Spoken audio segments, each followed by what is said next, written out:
going to walk in a new way. நீங்கள் புதிய வழியிலே நடக்க போகிறீர்கள். Your life is going to change. உங்களுடைய வாழ்க்கை மாறப் போகிறது. Ministry is going to change. ஊழியம் மாறப் போகிறது. The works of your hands are going to be new. உங்களுடைய கரத்தின் கிரியைகள் புதியவைகளாய் இருக்க போகிறது. You have not walked this way.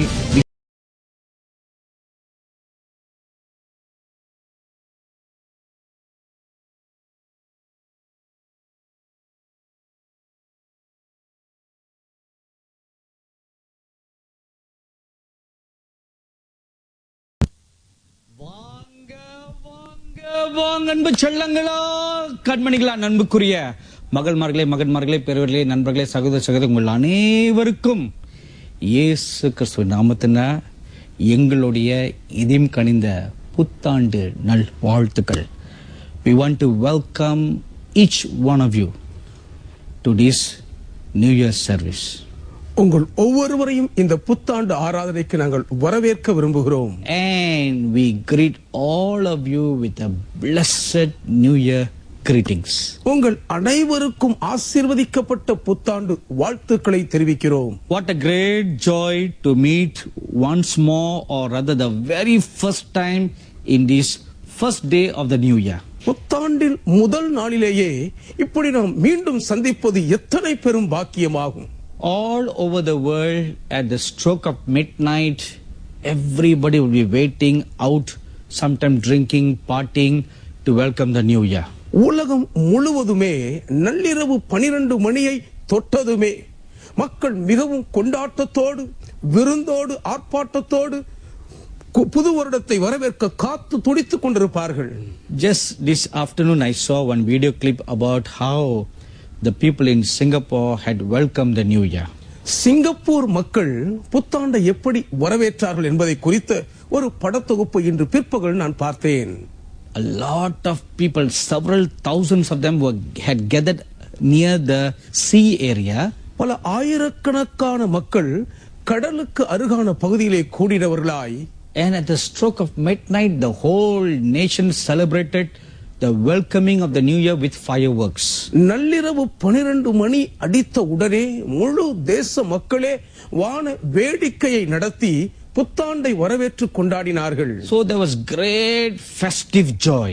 ஆகவே ஒரு மிகப்பெரிய பண்டிகையின் மகிழ்ச்சி இருந்தது. That's how the people of the world welcome and enter into the new year. இப்படித்தான் உலக மக்கள் புத்தாண்டை வரவேற்று அதற்குள் பிரவேசிக்கிறார்கள். But how do the people of God enter into the new year? ஆனால் தேவனுடைய ஜனங்கள் புத்தாண்டுக்குள் எப்படி பிரவேசிக்கிறார்கள்? We all like to be like little lamb that will follow the shepherd. நாம் அனைவருமே ஒரு மேய்ப்பனை பின்தொடரும் குட்டி ஆட்டுக்குட்டிகளைப் போலவே இருக்க விரும்புகிறோம். Together with the shepherd of our souls, நம்முடைய ஆத்தும நேச மேய்ப்பரோடு சேர்ந்து ஒன்றாக we step into the new year at the stroke of midnight. நள்ளிரவு 12 மணி தொட்டதும் நாம் புத்தாண்டுக்குள் அடியெடுத்து வைத்தோம். And we lift up our hands, we lift up our hearts and sing at the top of our voice, giving praise to God for another new year. மற்றுமோர் புத்தாண்டை கொடுத்த தேவனுக்கு இருதயத்தையும் நம்முடைய கரங்களையும் உயர்த்தி உச்சஸ்தானியிலே அவரை துதித்து நன்றியோடு பாடினோம். I also did that. நானும் கூட அதைத்தான் செய்தேன். But even before that new year, I spent much time in prayer asking God what is the word that He will give us to share with you for the new year. ஆயிலும் இந்த புத்தாண்டுக்குள் வருவதற்கு முன்பதாகவே இந்த புத்தாண்டில் உங்களோடு கூட தேவன் என்ன வார்த்தைகளை பேச விரும்புகிறார் என்பதை அவருடைய பாதத்தில் அமர்ந்து காத்திருந்து பகிர்ந்து கொள்ளும்படியாய் கிடைக்க பெற்றுக்கொண்டேன். 1 week ago I started praying. ஒரு வாரத்துக்கு முன்பே நான் ஜெபிக்க ஆரம்பித்தேன். God, what is your word? ஆண்டவரே, நீ உம்முடைய வார்த்தையில் என்ன சொல்லுகிறீர்? What will you show us that is going to come to pass in the coming new year? வரும் புத்தாண்டிலே உம்முடைய வார்த்தையிலிருந்து எது நிறைவேற போகிறதாக நீர் எனக்கு காண்பிக்க போகிறீர்? And the Lord started speaking. கர்த்தரோடு பேச ஆரம்பித்தார். And He began to show one particular word. ஒரு குறிப்பிட்ட வார்த்தையை கர்த்தர் எனக்கு காண்பித்தார். That will be the theme for the entire year. இந்த முழு ஆண்டுக்கும் இதுதான் மைய கருப்பொருளாய் இருக்கும். Although it will seem like a general word for the entire body of Christ, முழு கிறிஸ்துவின் சரீரத்துக்குமே உரிய ஒரு பொதுவான வார்த்தையைப் போல இது காணப்பட்டாலும் but we all can take it also individually. தனித்தனியே நமக்கென்று இதை நாம் அனைவரும் எடுத்துக்கொள்ள முடியும்.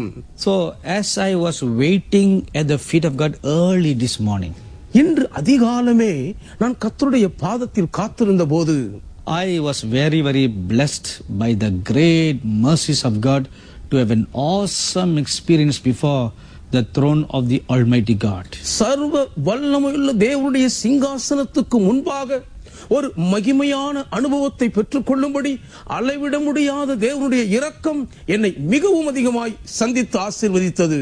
Out of His great, unexplainable, immeasurable grace, He granted that. வார்த்தையால் சொல்லி விவரிக்கவே முடியாத அளவிட முடியாத அவருடைய கிருபையினால் அதை அவர் எனக்கு அனுகிரகம் பண்ணினார். Consider this like that. இதை இப்படியாக எண்ணி பாருங்கள். In Exodus chapter 33, யாத்திராகமம் 33ஆம் அதிகாரத்திலே we read that the prophet Moses wanted to see the glory of God. தீர்க்கதரிசி மோசே அவர்கள் தேவனுடைய மகிமையை காண விரும்பினார்கள் என்று வாசிக்கிறோம். But God said, no one can see my face and live. ஆனால் தேவனோ என் முகத்தை கண்டதற்கு பின்பு ஒருவனும் உயிர் வாழ முடியாது என்று சொல்லிவிட்டார். That seems to be the standard law. அது வரையறுக்கப்பட்ட தேவனுடைய திட்டமான சட்டம் போல் தெரிகிறது. Because we also read in 1 Timothy chapter 6 verse 16. ஏனென்றால் 1 தீமோத்தேயு 6ஆம் அதிகாரம் 16ஆம் வசனத்திலேயும் நாம் வாசிக்கிறோம். And verse 15 also tells us, 15ஆம் வசனமும் கூட நமக்கு சொல்லுகிறது, it dwells in unapproachable light. ஒருவரும் சேரக்கூடாத ஒளியில் அவர் வாசம் பண்ணுகிறார். The very word unapproachable, no one can come near. சேரக்கூடாத என்ற வார்த்தையே ஒருவரும் அருகில் நெருங்கி வர முடியாது என்று அர்த்தமாகிறது. But the most astounding scripture is found in 1 Timothy 3:16. ஆனால் 1 தீமோத்தேயு 3:16 மிகவும் பிரமிப்பூட்டும் ஒரு வார்த்தை இருக்கிறது. It says, this is the mystery of godliness. இதுதான் தேவ பக்தியின் ரகசியம் என்று வாசிக்கிறோம். God manifested in the flesh. தேவன் மாம்சத்திலே வெளிப்பட்டார். All this is not so astounding. இதெல்லாம் நம்மை பிரமிக்க வைக்கவில்லை. But the next sentence is very astounding. ஆனால் அடுத்த வாக்கியம் பிரமிப்பூட்டுகிறது. Seen by the angels. தேவ தூதர்களால் காணப்பட்டார். I was very surprised when each time I read that.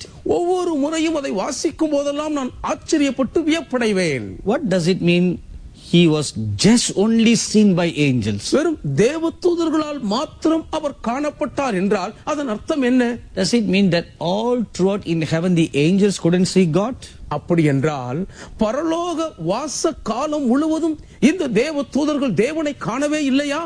Then if you compare 1 Timothy 6:15 with 1 Timothy 3:16 together, 1 தீமோத்தேயு 6:15ஐயும் 1 தீமோத்தேயு 3:16ஐயும் சேர்த்து ஒப்பிட்டு பார்த்தால் then it answers that question. அந்த கேள்விக்கு அதிலே பதில் கிடைத்துவிடும். Because God is light. தேவன் ஒளியாயிருக்கிறபடியால் He is fire. Our அக்கினியாயிருக்கிறார். And dwells in unapproachable light. ஒருவரும் சேரக்கூடாத ஒளியில் வாசம் பண்ணுகிறார். Therefore the angels have not seen him. ஆகையால் தேவ தூதர்கள் அவர்களை கண்டதே இல்லை. So this makes some logical sense. இது கோரளவுக்கு நமக்கு நியாயமானதாக புரிகிறது. With that in mind, இதை மனதில் வைத்தவர்களாய் you compare with what the prophet Moses asked. மோசே தீர்க்கதரிசி என்ன கேட்டாரோ அதை நீங்கள் ஒப்பிட்டு பாருங்கள். I want to see you. நான் உம்மை பார்க்க விரும்புகிறேன். If he dwells in unapproachable light, ஒருவரும் சேரக்கூடாத ஒளியில் அவர் வாசம் பண்ணுகிறது உண்டானால், and even the angels cannot see him, தேவ தூதர்களே அவரை பார்க்க கூடாது என்றால், then how could Moses see him? அப்படி இருக்க மோசேயால் எப்படி அவரை பார்க்க முடியும்? So for God to say no, it is not possible is perfectly correct. ஆகவேதான் இல்லை என்னை பார்க்க முடியாது என்று தேவன் சொல்வது கணக்கச்சிதம் பூரணமாகவே சரியானதுதான். Then just a few minutes later, பின்பு சில நிமிடங்கள் கழித்த உடனே the compassion of God overrules his law. தேவனுடைய மனதுருக்கம் அவருடைய வரையறுக்கப்பட்ட சட்ட விதியையே மீறுகிறது. He thought in his heart, அவர் தன் இருதயத்தில் நினைத்தார், how can I refuse my friend's request? என் சிநேகிதனுடைய வேண்டுதலை எப்படி நான் மறுக்க முடியும்? Because the Bible says God does not hide secrets from his friends. ஏனென்றால் தேவன் தம்முடைய சிநேகிதர்களுக்கு தம்முடைய ரகசியத்தை தெரிவிக்காமல் மறைக்க மாட்டார் என்று வேதம் சொல்லுகிறது. So he wants to reveal that secret about him to Moses. ஆகவே தம்மை குறித்த அந்த ரகசியத்தை அவர் மோசேக்கு வெளிப்படுத்த விரும்பினார். And he said, all right Moses, I will do something for you. அவர் சொல்லுகிறார், எல்லாம் சரிதான் மோசேயே, உனக்காக நான் ஒன்று செய்கிறேன். Let's make a compromise. நாம் ஒரு சமரச காரியம் செய்வோம். I cannot 100% grant your request. 100% உன் விண்ணப்பத்துக்கு என்னால் கொடுத்து விட முடியாது. Because you will die. ஏன் அப்படி நான் செய்தால் நீர் மரித்து விடுவீர். But I will hide you under my shadow. ஆனால் என் நிழலுக்குள்ளாய் உன்னை நான் மறைத்துக் கொள்வேன். And then when eventually God came, பின்பு காலப்போக்கில் தேவன் வந்தபோது the scriptures say that God announced his goodness to go before the prophet Moses. வேதம் சொல்லுகிறது, தேவன் தீர்க்கதரிசி மோசேக்கு முன்பாக தம்முடைய தயையை எல்லாம் கடந்து போகும்படி செய்தார். So what made the prophet Moses to see the back of God? ஆகவே தேவனுடைய தீர்க்கதரிசியாகிய மோசேயை தேவனுடைய முதுகை பார்க்கும்படி தயை செய்தது என்ன?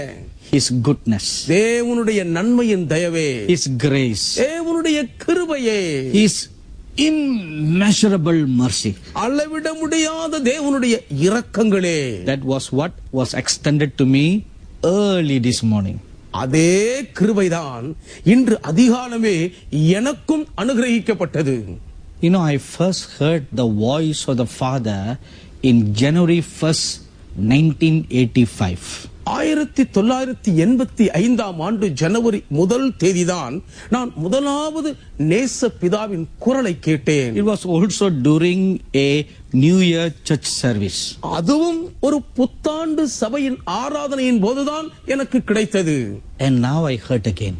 இப்பொழுது மறுபடியும் நான் திரும்பவும் கேட்டேன். I was very, very blessed. நான் மிகவும் ஆசீர்வதிக்கப்பட்டேன். After speaking some words of counsel, ஆலோசனையான சில வார்த்தைகளை என்னோடு பேசின பின்பு, then he gave this word of promise for the year 2016.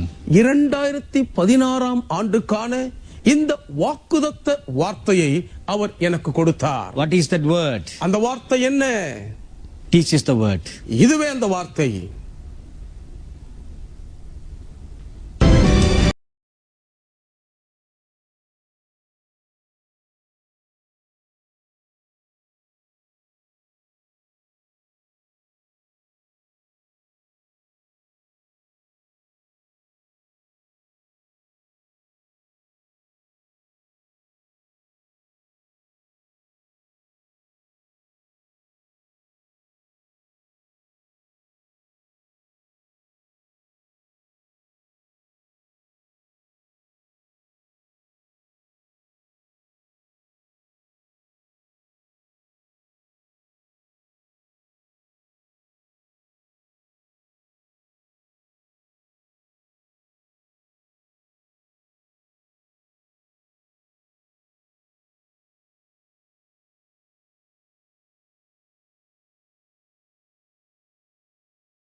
God will be glorified in you.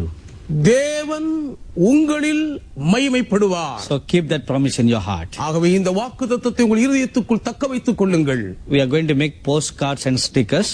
இதை குறித்த அட்டைகளையும் ஒட்டு அட்டைகளையும் தயாரிக்க போகிறோம். So if you want that blessed postcard, please write to us and we will send it to you. ஆகவே இந்த ஆசீர்வதிக்கப்பட்ட வாழ்த்து அட்டைகள், வாக்குத்தத்த அட்டைகள் வேண்டுமானால் எங்களுக்கு எழுதுங்கள், நாங்கள் உங்களுக்கு அனுப்பி வைக்கிறோம்.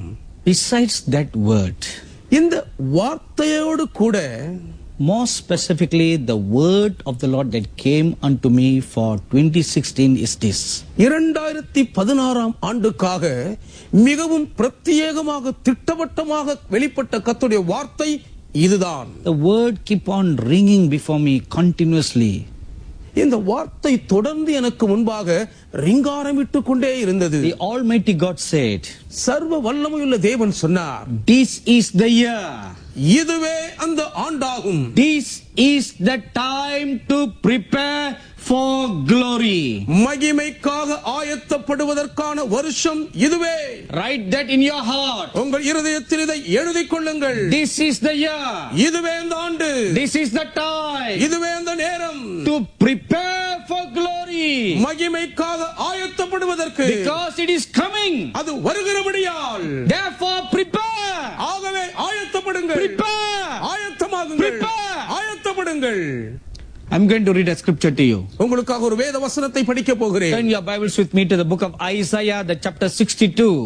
ஏசாயாவின் புத்தகம் 62ஆம் அதிகாரத்துக்கு உங்கள் வேதத்தை திருப்பிக் கொள்ளுங்கள். And the verses 10 to 12. 10 முதல் 12 வரை உள்ள வசனங்கள். Go through the gates, prepare the way for the people, build up the highway, take out the stones, lift up a banner for the peoples. வாசல்கள் வழியாய் பிரவேசியுங்கள், ஜனத்துக்கு வழியை செவைப்படுத்துங்கள், பாதையை உயர்த்துங்கள், அதிலுள்ள கற்களை பொறுக்கி போடுங்கள், ஜனங்களுக்காக கொடியை ஏற்றுங்கள். Indeed, the Lord has proclaimed to the end of the world, say to the daughter of Zion, surely your salvation is coming. Behold, his reward is with him and his work before him.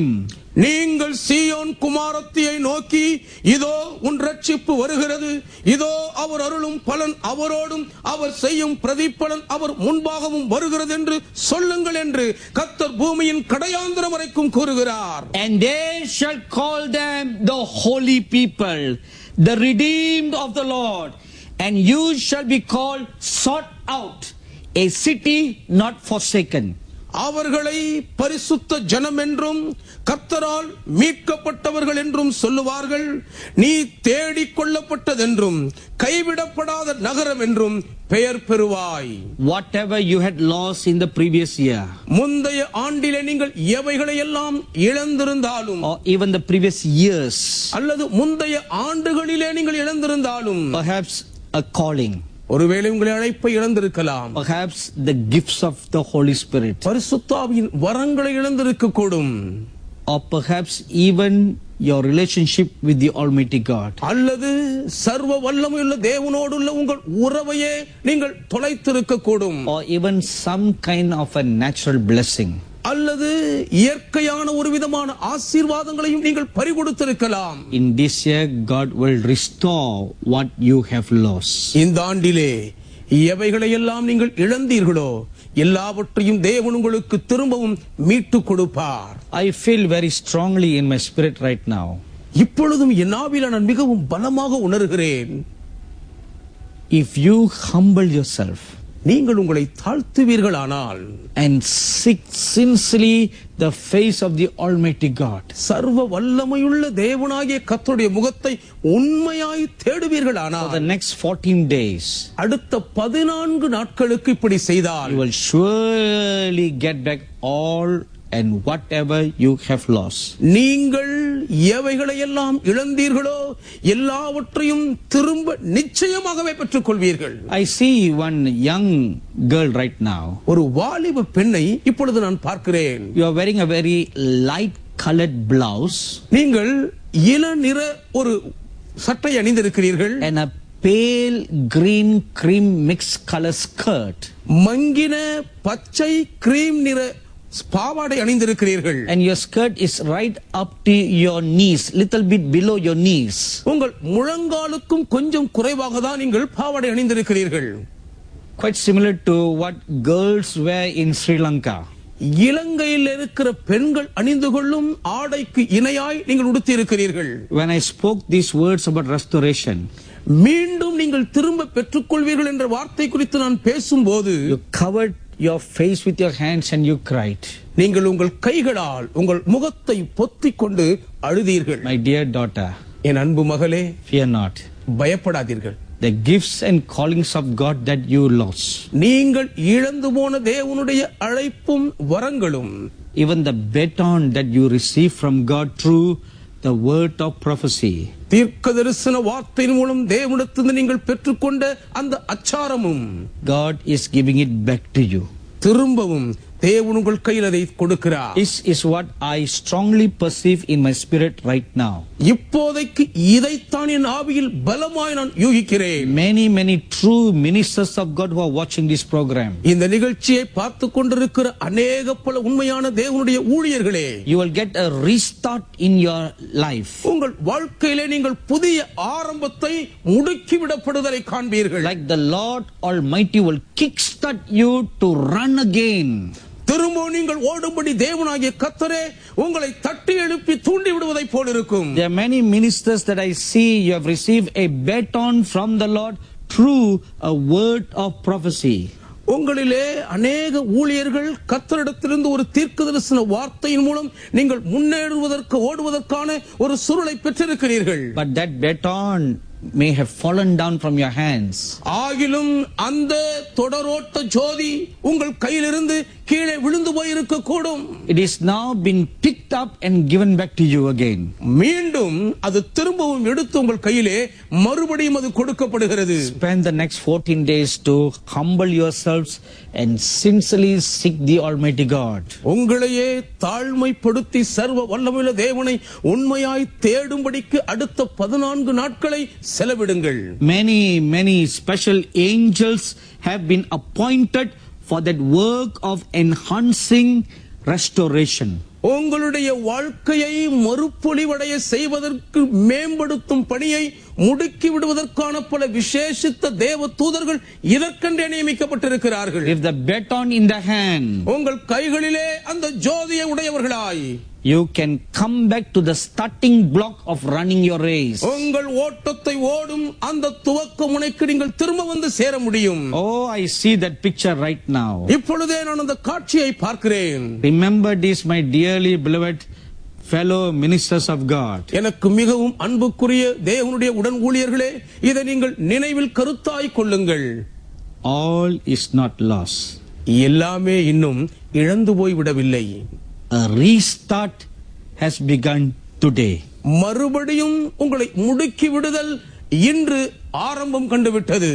The gracious Almighty God is saying, மகா கிருபை பொருந்திய சர்வ வல்ல தேவன் சொல்லுகிறார். the God of the second chances is saying, இரண்டாம் தருணம் கொடுக்கும் தேவன் சொல்லுகிறார். restart has begun. மறுபடியும் முடுக்கி விடுதல் துவங்கிவிட்டது. I am sure you know the life of Samson. சிம்சோனுடைய வாழ்க்கையை நிச்சயம் நீங்கள் அறிந்திருப்பீர்கள். From Judges chapter 13 up to chapter 16. நியாயாதிபதிகள் 13ஆம் அதிகாரம் தொடங்கி 16ஆம் அதிகாரம் வரையில் He was anointed by God.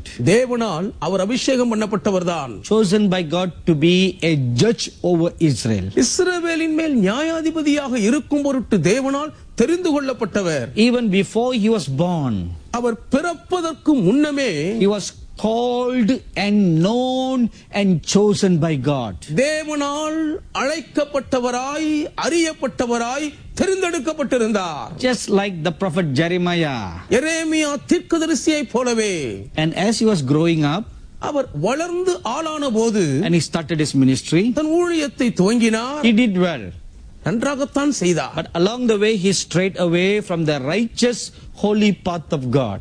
ஆனால் போகும் வழியிலே தேவனுடைய பரிசுத்தமான நீதியின் பாதையை விட்டு தடம் புரண்டு விட்டார். And he lost the anointing. அபிஷேகத்தையே இழந்து விட்டார். He lost the calling. அழைப்பையும் இழந்தார். Worst of all, இதைவிட மோசமான நிலை என்னவென்றால் the Holy Spirit left him. பரிசுத்த ஆவியானவர் அவரை விட்டு விலகி விட்டதுதான். And he was blinded. இப்பொழுதோ கண்கள் பறிபோய் விட்டன. He was arrested கைது செய்யப்பட்டார். and became a laughing stock in the Philistine jail. பெலிஸ்தியருடைய சிறையிலே ஒரு கேலிக்கூத்தாய் மாறிவிட்டார். The very people who used to tremble and run away even looking at his shadow, சிம்சோனுடைய நிழலை பார்த்தாலே பயந்து ஓட்டம் பிடித்த அதே மக்கள் now were spitting on him. இப்பொழுதோ அவர் மேல் காரி துப்புகிறார்கள். And they were sniding him. இப்பொழுதோ அவரை அவர்கள் வேடிக்கை பொருளாக்குகிறார்கள். And they were calling him by all kinds of names. எல்லா விதமான புனை பெயர்களை வைத்து அவரை ஏளனம் பண்ணினார்கள். Anyone who walks up and down that way, அந்த வழியாய் நடந்து போகிற யாரும் இவரும் they'll knock on his head. அவருடைய தலையிலே கொட்டுவார்கள். They'll call him, you baldy, baldy. வழுக்க தலையா வழுக்க தலையா என்று சொல்லுவார்கள். And they'll kick him with their knees. தங்களுடைய முழங்காலினால் அவனை உதைப்பார்கள். All Simpson could do was just cry. சிம்சோனால் இப்போதைக்கு செய்யக்கூடியதெல்லாம் வெறும் அழுவது மாத்திரமே. And he deeply regretted for despising his anointing. தன்னுடைய அபிஷேகத்தை அவமதித்து விட்ட வேதனை நினைத்து உள்ளத்தின் ஆழத்துக்குள் மனம் வருந்தின போது For 1 year he cried unto God. ஓர் ஆண்டு முழுவதும் தேவனை நோக்கி கதறி அழுதார். Oh Lord, remember me one more time. கர்த்தாவே, இன்னும் ஒரு விசை என்னை நினைத்தருளும் ஐயா. One more time, Lord. இன்னும் ஒரு விசை என்னை நினைத்தருளும். One long year. ஒரு நீண்ட முழு வருடமும். That is the time it took for his head to grow. அவருடைய தலை வயிறு மீண்டும் வளர்வதற்கு எடுத்துக்கொள்ளப்பட்ட நேரம் அதுதான். When the hair grew to a certain length, ஒரு குறிப்பிட்ட நீளத்துக்கு அவருடைய தலைமுடி வளர்ந்ததும் God's grace flowed out. தேவனுடைய கிருபை வெளிப்பட தொடங்கியது. Because that was the time of the restoration. ஏன் அதுதான் அவர் மீண்டும் புதுப்பிக்கப்படுவதற்கான நேரமாய் இருந்தது. Because Samson's anointing was a covenant with his hair. ஏனென்றால் சிம்சோனின் அபிஷேகம் அவர் தலைமுடியோடு இருந்த ஒரு உடன்படிக்கையாகும். So when the hair grew, ஆகவே தலைமுடி வளர்ந்ததும் the covenant was restored. உடன்படிக்கை மீண்டும் புதுப்பிக்கப்பட்டு விட்டது. So when the covenant was restored, உடன்படிக்கை மீண்டும் நிலைப்படுத்தப்பட்ட உடனே it was God's grace to repour that anointing. அந்த அபிஷேகத்தை மறுபடியும் ஊற்றுவதற்கு தேவ கிருபை கனிந்தது. Look at the great mercies of God. தேவனுடைய மகா பெரிய இரக்கங்களை நோக்கி பாருங்கள். The God of the second chance. இரண்டாம் முறை வாய்ப்பு கொடுக்கும் தேவன். He is a good God. அவர் நல்ல தேவன். That same grace was even extended to the apostle Peter. அதே கிருபைதான் அப்போஸ்தலனாகிய பேதுருவுக்கும் கூட்டி கொடுக்கப்பட்டது. He denied the Lord Jesus. ஆண்டவர் இயேசுவை அவர் மறுதலித்தார். Forget about his call. அவருடைய அழைப்பை மறந்தார். And went back to fishing. மீண்டும் மீன்பிடிக்க போய்விட்டார். Totally forgot everything. முழுவதும் எல்லாவற்றையும் மறந்து விட்டார்.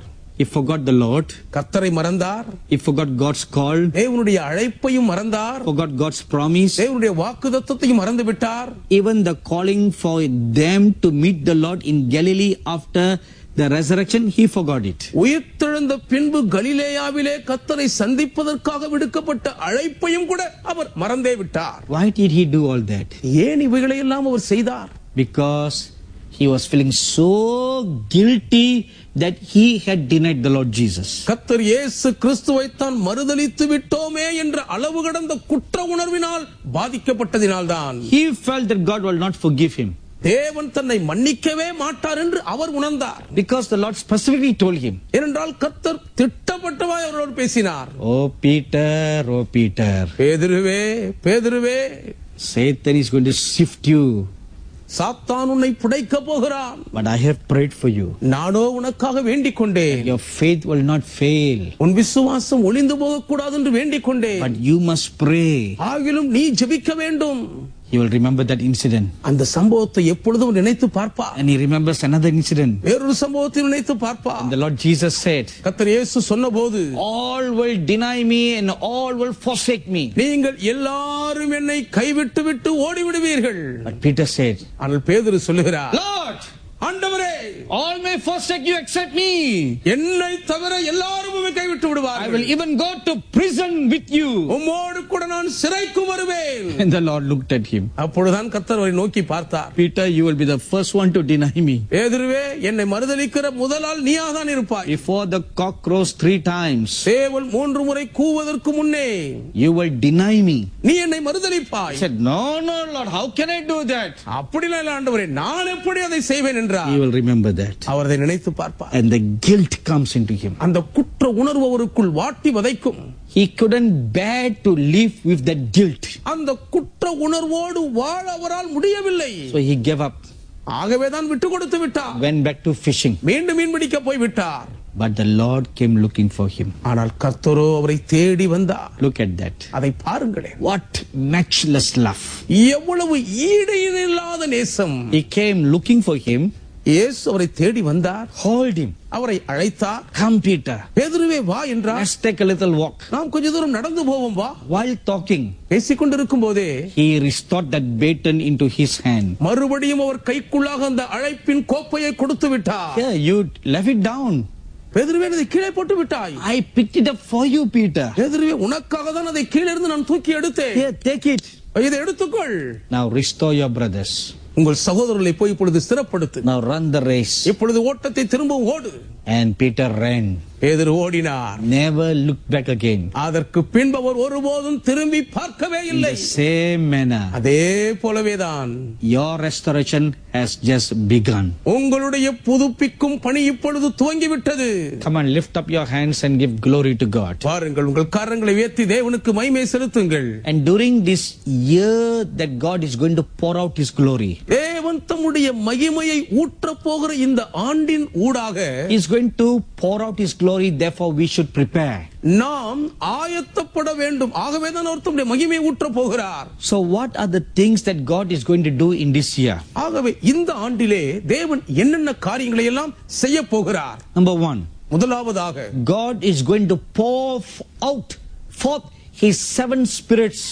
தேவன் தம்முடைய 7 ஆவிகளையும் ஊற்றப் போகிறார். If you read Isaiah chapter 11 verse 2, ஏசாயா 11ஆம் அதிகாரத்தின் 2ஆம் வசனத்தை it படிப்பீர்களானால் talks about the 7 spirits of the Lord. கர்த்தருடைய 7 ஆவிகளை குறித்து வேதம் சொல்லுகிறது. The spirit of wisdom and revelation, ஞானத்தையும் உணர்வும் அருளும் ஆவி, the spirit of counsel and the spirit of might, ஆலோசனையையும் பெலனையும் அருளும் ஆவி, the spirit of knowledge and the fear of the Lord, அறிவையும் கர்த்தருக்கு பயப்படுகிற பயத்தையும் அருளும் ஆவி, and the spirit of the Lord. கர்த்தருடைய ஆவியுமானவர். 7 spirits of God. தேவனுடைய 7 ஆவிகள் God is going to pour them out upon his true believers. தம்முடைய உண்மையான விசுவாசிகளின் மேல் கர்த்தர் இந்த 7 ஆவிகளையும் ஊற்றப் போகிறார். In the year 1994, 1994ஆம் ஆண்டிலே the Lord Jesus Christ appeared on my birthday. கர்த்தராகிய இயேசு கிறிஸ்துவானவர் என்னுடைய பிறந்த தினத்தன்று எனக்கு முன்பாக தோன்றினார். He said, today I have come to give you a gift.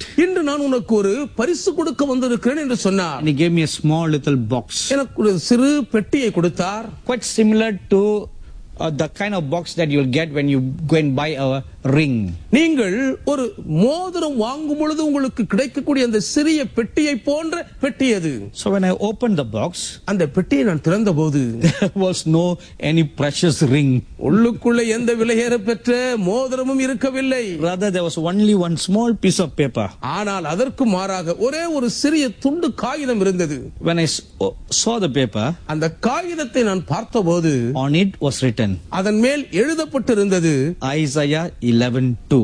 ஏசாயா 11:2. The Lord Jesus looked at me and he said, கர்த்தர் இயேசு என்னை பார்த்து சொன்னார், you have been praying for this gift for 10 years. 10 ஆண்டுகளாக இந்த வரத்துக்காக நீ ஜெபித்துக் கொண்டே இருக்கிறாய். Today I have come to bless you on your birthday with this gift.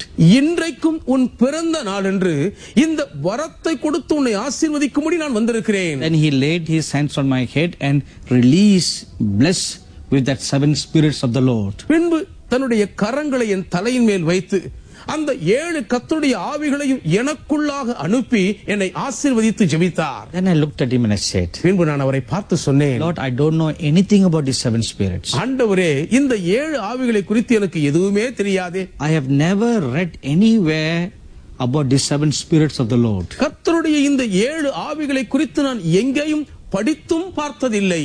If you don't teach me, how will I know how to flow in that spirit? நீர் எனக்கு போதித்து கற்றுக் கொடுக்காவிட்டால் இந்த 7 ஆவிகளிலே நான் எப்படி இயங்குவது செயல்படுவது என்று எனக்கு தெரியாதே. Then the Lord sat by the chair that was beside me. அதற்கப்புறம் என் அருகில் இருந்த ஒரு நாற்காலியிலே கர்த்தர் அமர்ந்தார். And like a loving teacher, he taught for 1.5 hours. ஒரு அன்பான ஆசிரியரை போலவே 1.5 மணி நேரம் எனக்கு அவர் கற்றுக் கொடுத்தார். What are the 7 spirits of the Lord? கர்த்தருடைய கர்த்தருடைய 7 ஆவிகள் என்ன, how they manifest and how they operate. அவைகள் எப்படி வெளிப்படுகின்றன, எப்படி கிரியை செய்கின்றன. So after that, I preached about that topic in a church in Australia in 1995. அதற்கு பின்பு 1995 ஆண்டில் ஆஸ்திரேலியாவில் உள்ள ஒரு திருச்சபையில் அதை குறித்து நான் போதித்தேன். But from 1995 up to 2015, ஆகிலும் 1995 ஆண்டிலிருந்து 2015 ஆண்டு வரைக்கும் I've never preached it anywhere else again except one more time about 10 years ago in a church in the US. 10 ஆண்டுகளுக்கு முன்பு அமெரிக்காவில் உள்ள ஒரு திருச்சபையில் மாத்திரம் அதை குறித்து பிரசங்கித்தேனே ஒழிய வேறு எங்கேயும் திரும்ப அதை குறித்து நான் பேசினதே இல்லை. But in the month of July of 2015, ஆனால் 2015 ஆண்டின் ஜூலை மாதத்தில் the word of the Lord came unto me in a vision. கர்த்தருடைய வார்த்தை ஒரு தரிசனத்திலே எனக்கு வெளிப்பட்டது. Now the time has come இப்பொழுது நேரம் வந்து விட்டது for you to write a book based on that subject of the 7 spirits of the Lord. கர்த்தருடைய 7 ஆவிகளையும் குறித்த காரியத்திலே நீ அதை குறித்து ஒரு புத்தகம் எழுத வேண்டும். Because I'm going to pour forth these spirits upon this world. ஏனென்றால் இந்த 7 ஆவிகளையும் இந்த உலகத்தின் மீது நான் ஊற்ற போகிறேன். So I sat down and I wrote that book. ஆகவே நான் உட்கார்ந்து அந்த புத்தகத்தை எழுதினேன். And that is the result of not one book but 2 books. அது அதன் விளைவாக ஒன்றல்ல 2 புத்தகத்தின் தொகுப்புகள் வெளிவந்து விட்டன. The first one is called On Dove's Wings. முதலாவது புத்தகம் புறா சிறகுகளின் மேல். This is about the 9 gifts of the Holy Spirit. இது பரிசுத்த ஆவியானவரின் 9 வரங்களை பற்றிய புத்தகமாகும். And this is part 2. இது 2ஆம் பாகம். And part 2 is on eagle's wings. 2வது பாகம் கழுகுகளின் செட்டைகளின் மேல். And this is the one that is about the 7 spirits of the Lord. இந்த புத்தகம் தான் கர்த்தருடைய 7 ஆவிகளை குறித்த புத்தகமாகும். But you need both these books together to understand this subject. ஆனால் இதனுடைய முழு கருத்தையும் புரிந்து கொள்ள வேண்டுமானால் உங்களுக்கு 2 புத்தகமும் சேர்ந்து தேவை. Because the 7 spirits of the Lord needs this 9 gifts of the Holy Spirit. ஏனென்றால் கர்த்தருடைய 7 ஆவிகளுக்கும் பரிசுத்த ஆவியானவரின் 9 வரங்களுக்கும் அத்தியாவசிய தேவை. And this book on eagle's wings இந்த கழுகுகளின் செட்டைகளின் மேல் என்ற புத்தகம் just came out of the press one day before the last day of the year 2015. 2015 ஆண்டின் கடைசி நாளின் ஒரு நாளுக்கு முன்புதான் அச்சிலிருந்தே வெளிவந்தது. And when the Lord gave me this message, கர்த்தர் இந்த செய்தியை எனக்கு கொடுத்தபோது I was very surprised. நான் வியந்து போனேன். Then I understood God's urgency in asking me to publish this book. அப்பொழுதுதான் இந்த புத்தகத்தை வெளியிடுவதிலே தேவன் ஏன் இவ்வளவு அவசர கதியில் செயல்பட்டார் என்பதை புரிந்து கொண்டேன். Because now the time has come. என்றால் இப்பொழுது நேரம் வந்து விட்டது. Because God is going to pour out the 7 spirits of the Lord. தேவன் தம்முடைய கர்த்தருடைய 7 ஆவிகளையும் இந்த பூமியின் மேல் ஊற்ற போகிறபடியால் And the body of Christ must have knowledge of the 7 spirits of the Lord. கிறிஸ்துவின் சரீரமானது கர்த்தருடைய 7 ஆவிகளை பற்றிய அறிவிலே கற்று தேறி இருக்க வேண்டும். So these books are available from our bookstore on our website. ஆகவே எங்களுடைய இணையதளத்தின் மூலம் எங்கள் புத்தக நிலையத்தில் இந்த புத்தகங்களை நீங்கள் கிடைக்க பெற்றுக் கொள்ளலாம். But you can also order these books from our office in Chennai and our offices all over the world. சென்னையிலும் உலகம் முழுவதும் இருக்கிற எங்கள் ஊழிய அலுவலகங்களிலேயும் இந்த புத்தகங்களுக்காக நீங்கள் உத்தரவு பிறப்பித்து வாங்கிக் கொள்ளலாம். A very, very timely subject. காலத்துக்கு ஏற்ற சரியான ஒரு கருத்தை தாங்கியிருக்கும் புத்தகம். And when the Lord spoke that word that He is going to pour out the 7 spirits of the Lord, கர்த்தர் தம்முடைய 7 ஆவிகளையும் ஊற்ற போகிறதை குறித்து பேசின போது I saw Him dressed in a robe with all the 7 colors of the rainbow. ஒரு வானவில்லின் 7 வர்ணங்களிலே அவர் அங்கி அணிந்திருப்பதை நான் பார்த்தேன். I was very surprised to see that. நான் அதை பார்த்த பொழுது ஆச்சரியப்பட்டேன். I keep on looking and staring at Him for a long time. நீண்ட நேரமாக அவரையே நான் பார்த்து கொண்டே இருந்தேன். Then the Holy Spirit made me realize பின்புதான் பரிசுத்த ஆவியானவர் என்னை ஒரு காரியத்தை உணர்ந்து கொள்ளும்படி செய்தார். what you are seeing நீ இப்பொழுது பார்க்கிறது எதுவோ is the Lord of the seven spirits. அதுதான் 7 ஆவிகளை உடைய கர்த்தர். So he is the one who's going to anoint and pour the Spirit, this anointing upon the body of Christ. இவரே கிறிஸ்துவின் சரீரத்தின் மேல் இந்த 7 ஆவிகளையும் ஊற்றி அவர்களை அபிஷேகம் பண்ண போகிறவர் என்றார். So therefore the body of Christ must be prepared to receive this anointing. ஆகையால் கிறிஸ்துவின் சரீரமானது இந்த அபிஷேகத்தை பெற்றுக்கொள்ளும்படி ஆயத்தப்பட வேண்டும். Another aspect why we should get ready. நாம் ஏன் ஆயத்தப்பட வேண்டும் என்பதற்காக மற்றும் ஒரு அம்சம் உண்டு. The word of the Lord said, கர்த்தருடைய வார்த்தை சொல்லிற்று, the bride is going to get caught away in the rapture. சீக்கிரத்திலே மணவாட்டி எடுத்துக் கொள்ளப்பட போகிறாள். Therefore the bride should prepare.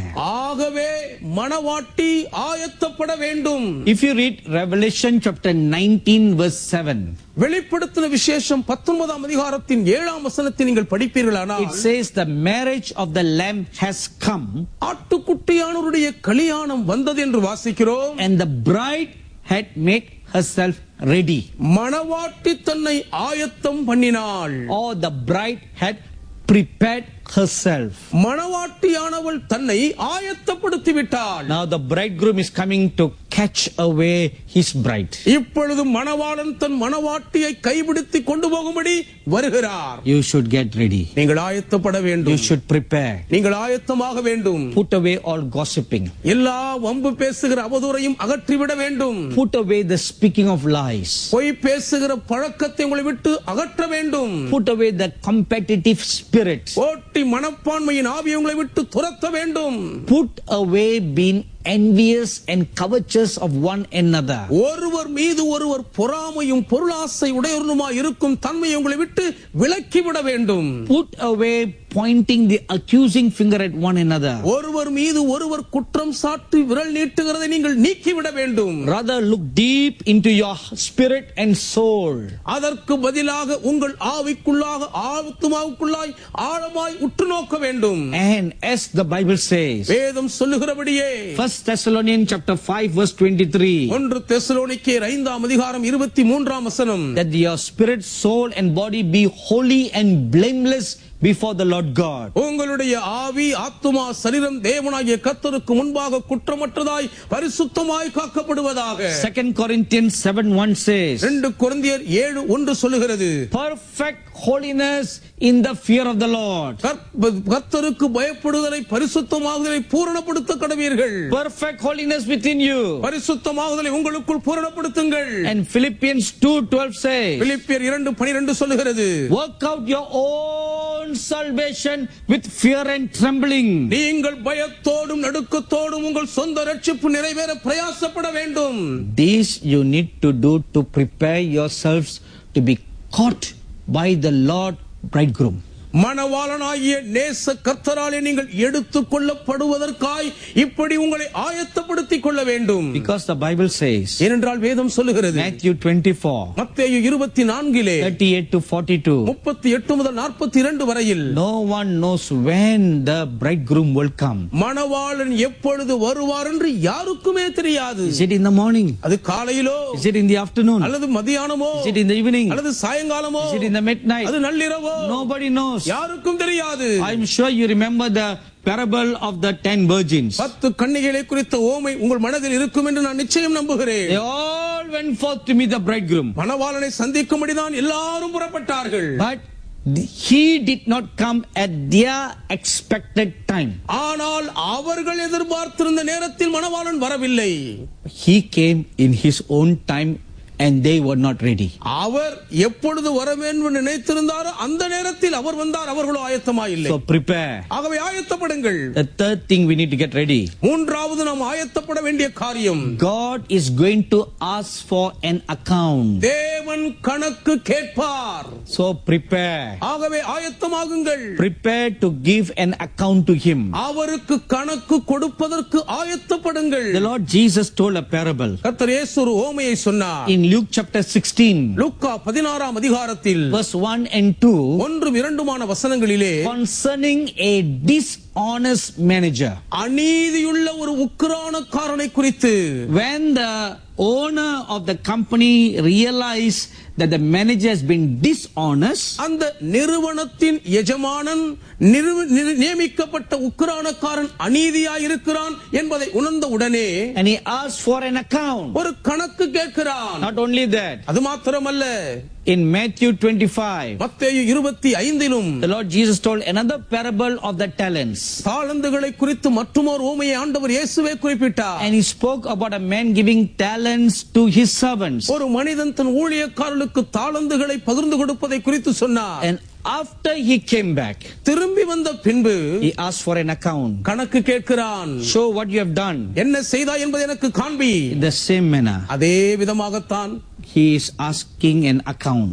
அவரும் இப்பொழுது கணக்கு கேட்கிறார். So prepare to give an account. ஆகவே சரியான தகுந்த கணக்கை கொடுக்க ஆயத்தப்படுங்கள். Prepare that all things within you are clean. உங்களுக்குள் இருக்கிற அனைத்தும் தூய்மையாய் இருக்கிறதாக ஆயத்தப்படுங்கள். Are your hands clean? உங்கள் கைகள் சுத்தமாய் இருக்கிறதா? Is your house in order? உங்கள் வீடு ஒழுங்குபடுத்தப்பட்டு இருக்கிறதா? The next is, அடுத்ததாக, God's army is going to rise up mightily. தேவனுடைய சேனை வல்லமையோடு கூட எழும்ப போகிறது. Therefore, prepare. ஆகவே ஆயத்தமாகுங்கள். Joel chapter 2 verse 11. யோவேல் 2ஆம் அதிகாரத்தின் 11ஆம் வசனம். The Lord God is going to roar and call forth his army. தேவனாகிய கர்த்தர் முழங்கி தம்முடைய சேனையை அழைக்க போகிறார். So his army must prepare. ஆகவே தேவ சேனை ஆயத்தப்பட வேண்டும். Army of little children, சிறு பிள்ளைகளுடைய சேனை, army of youths, வாலிப சேனை, army of martyrs, இரத்த சாட்சிகளின் சேனை, army of seniors, மூத்த குடிமகன்களுடைய சேனை, army of the ministers of God. தேவனுடைய ஊழியர்கள் அடங்கிய சேனை. Prepare. ஆயத்தப்படுங்கள். Prepare. ஆயத்தமாகுங்கள். Prepare. ஆயத்தமடையுங்கள். That is the word for this year. இந்த ஆண்டுக்கான வார்த்தையின் முழக்கம் இதுவே. Prepare for glory. மகிமைக்காக ஆயத்தப்படுங்கள். The glory is going to manifest. அந்த மகிமை வெளியரங்கமாக போகிறது. The glory is going to be pour forth. அந்த மகிமை கொட்டி தீர்க்கப்பட போகிறது. The glory is going to break out. அந்த மகிமை வெடித்து சிதற போகிறது. Prepare. ஆயத்தப்படுங்கள். I am reminded of a scripture right now. இப்பொழுதும் ஒரு வேத வசனம் என் நினைவில் வருகிறது. Isaiah chapter 6. ஏசாயா 6ஆம் அதிகாரம். The prophet Isaiah had an encounter with God. ஏசாயா தீர்க்கதரிசி தேவனோடு கூட ஒரு தனிப்பட்ட சந்திப்பை அடைந்தார். The glory of God was made manifest to him. தேவனுடைய மகிமை அவருக்கு வெளிப்படுத்தப்பட்டது. He was not prepared. அவரோ ஆயத்தமாய் இருக்கவில்லை. Because as soon as he saw, ஏன்? அவர் அதை கண்டவுடன் தானே he cried out. அவர் சத்தமிட்டு அலறினார். Oh Lord, I'm a man of unclean eyes and unclean lips. ஓ தேவனே, அசுத்த கண்களும் அசுத்தமான உதடுகளும் உள்ள மனுஷன் நான்.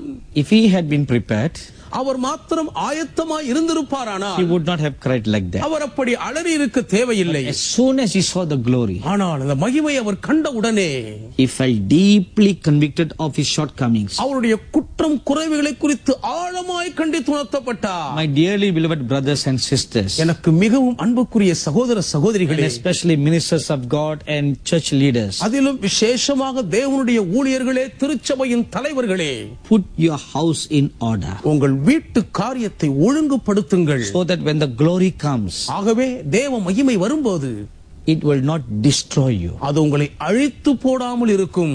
It will rather make manifest itself in an abundant manner. அதற்கு மாறாக அது, But sadly, it will come to destroy many.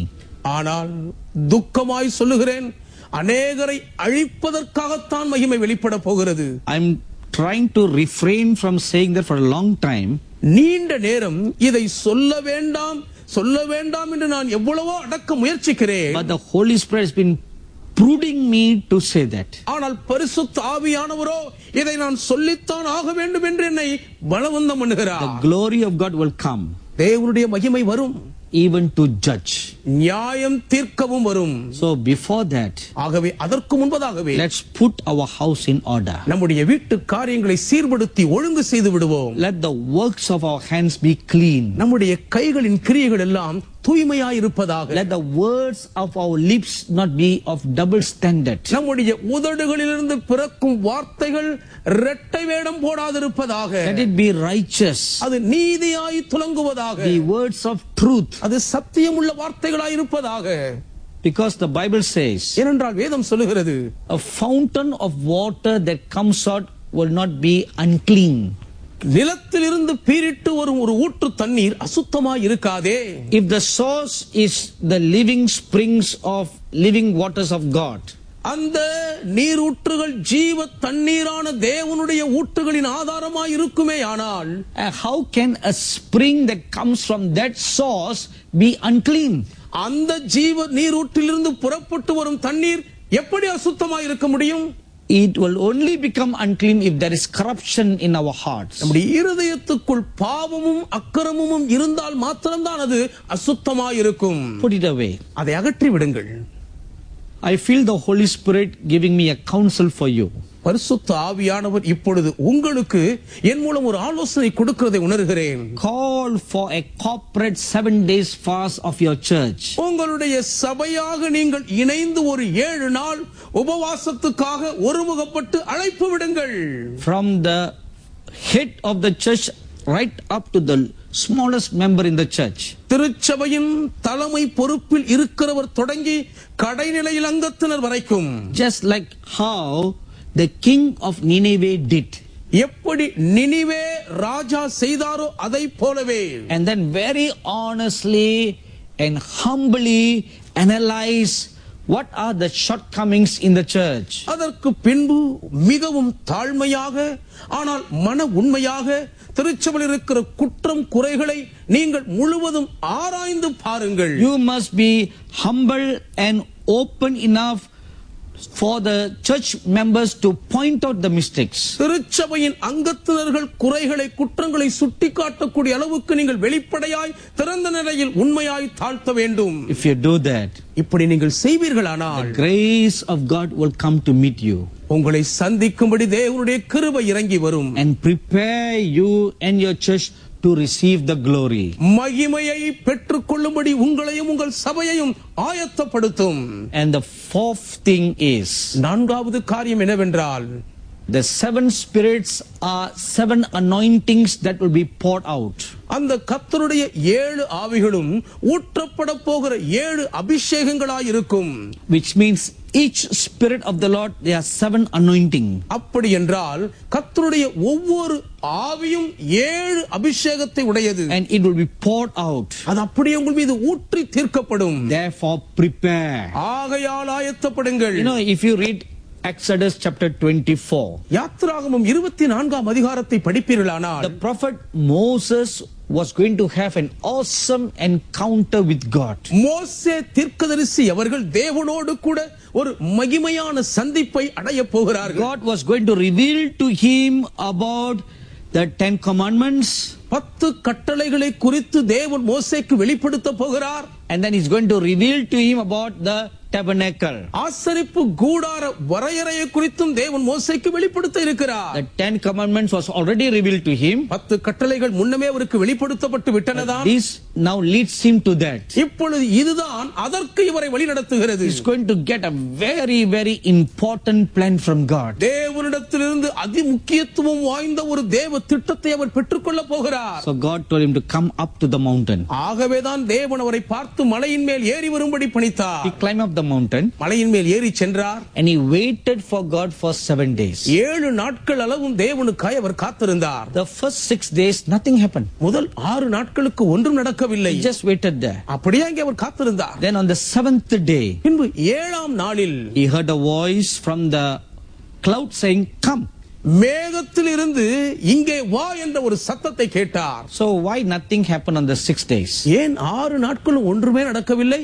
During the first 6 days, அந்த முதல் 6 நாட்களின் போது the prophet Moses was being prepared to enter into the glory. மகிமைக்குள் பிரவேசிப்பதற்காக மோசே தீர்க்கதரிசி ஆயத்தப்பட்டு Because the கொண்டிருந்தார்கள். Bible says he was with God for 40 days and 40 nights. ஏனென்றால் 40 நாட்கள் இரவும் பகலும் மோசே தேவனோடு கூட இருந்தார் என்று வேதம் சொல்லுகிறபடியால் No one in history ever had that kind of a encounter or a relationship. மனித சரித்திரத்திலேயே இப்படிப்பட்ட ஒரு தேவனோடுள்ள சந்திப்பின் அனுபவத்தை வேறு எவரும் அடைந்ததே இல்லை. He was the only one. அவர் ஒருவர் மாத்திரமே 40 days and 40 nights in the very holy presence of the unsearchable God. ஆராய்ந்தும் தேடி பார்த்தாலும் காணக்கூடாத தேவாதி தேவனுடைய மகிமை நிறைந்த பிரசன்னத்திலே அவர் 40 நாட்கள் இரவும் பகலும் தரித்தவர் அவர் மாத்திரமே. It is not easy. அது அவ்வளவு எளிதல்ல.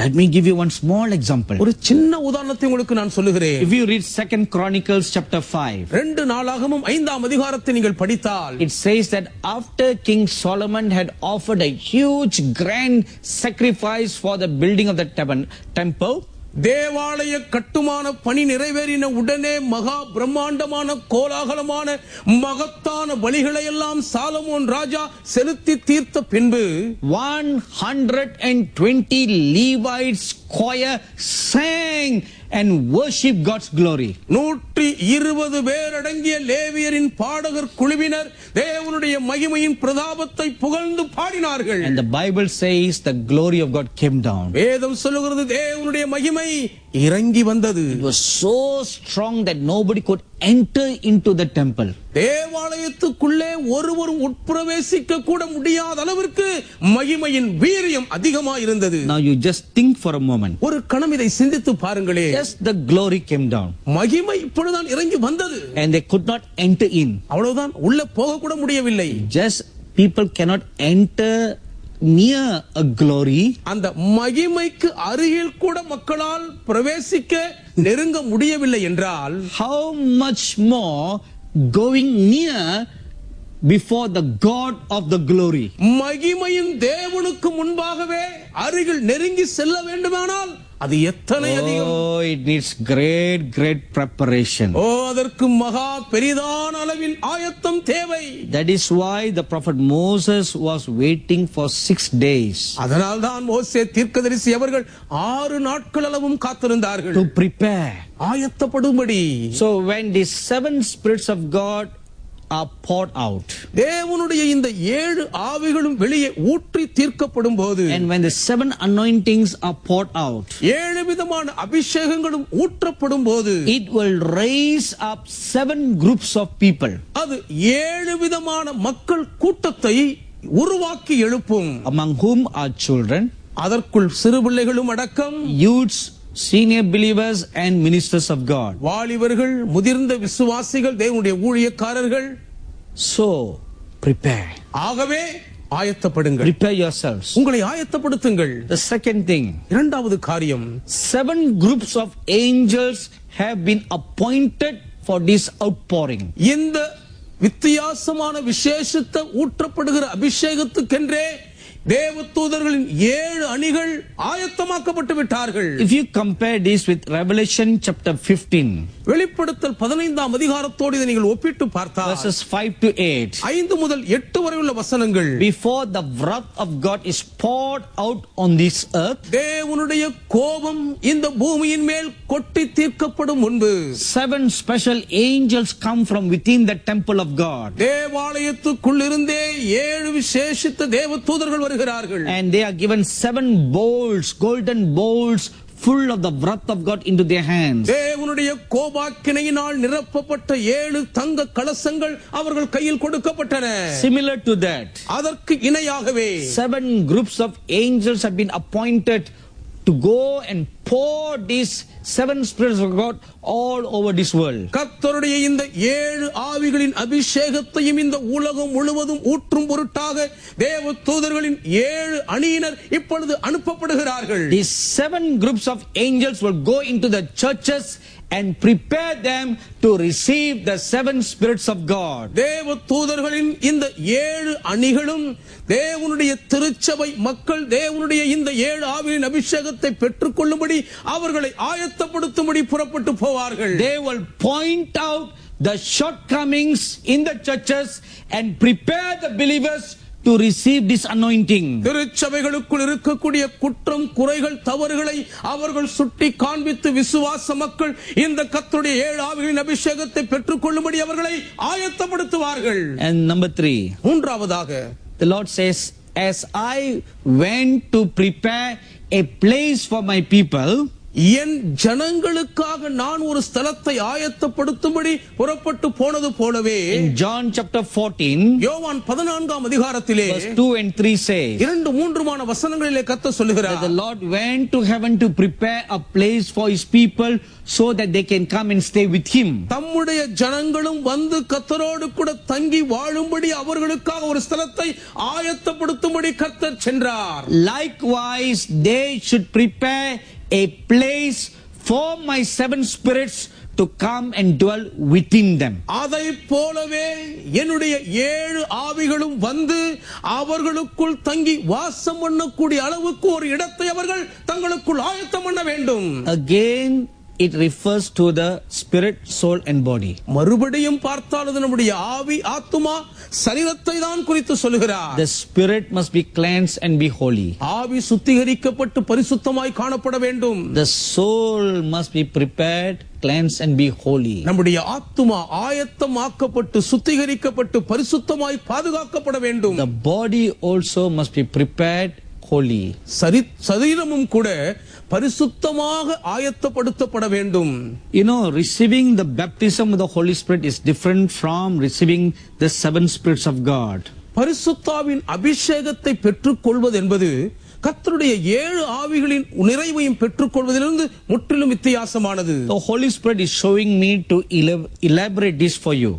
பரிசுத்த ஆவியானவர் இப்பொழுது இதை நான் உங்களுக்கு விரிவாக தெளிவுபடுத்தும்படி காண்பிக்கிறார். Let's compare this with the life of the Lord Jesus Christ. கர்த்தராகிய இயேசு கிறிஸ்துவினுடைய ஜீவியத்தோடு இதை நாம் இப்பொழுது ஒப்பிட்டு பார்ப்போம். When he was formed in the womb of a woman called Mary, மரியாள் என்னும் ஒரு கன்னிகையினுடைய வயிற்றில் அவர் உருவான போது he was not formed like everybody else in the ordinary way.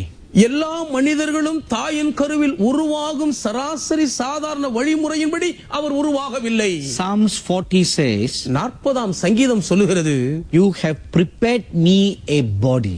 நீர் எனக்கு ஒரு சரீரத்தை ஆயத்தம் பண்ணினீர். So which means, though he had the flesh and blood like from a human, அப்படி என்றால் ஒரு மனுஷருக்கு இருப்பது போன்ற நம்மை போன்ற மாம்சமும் இரத்தமும் அவருக்கு இருந்தாலும், but it was supernaturally prepared by God. அது இயற்கைக்கு மேற்பட்ட ரீதியில் தேவனால் ஆயத்தப்படுத்தப்பட்ட ஒன்றாகும். So that he can be the spotless Lamb of God without sin.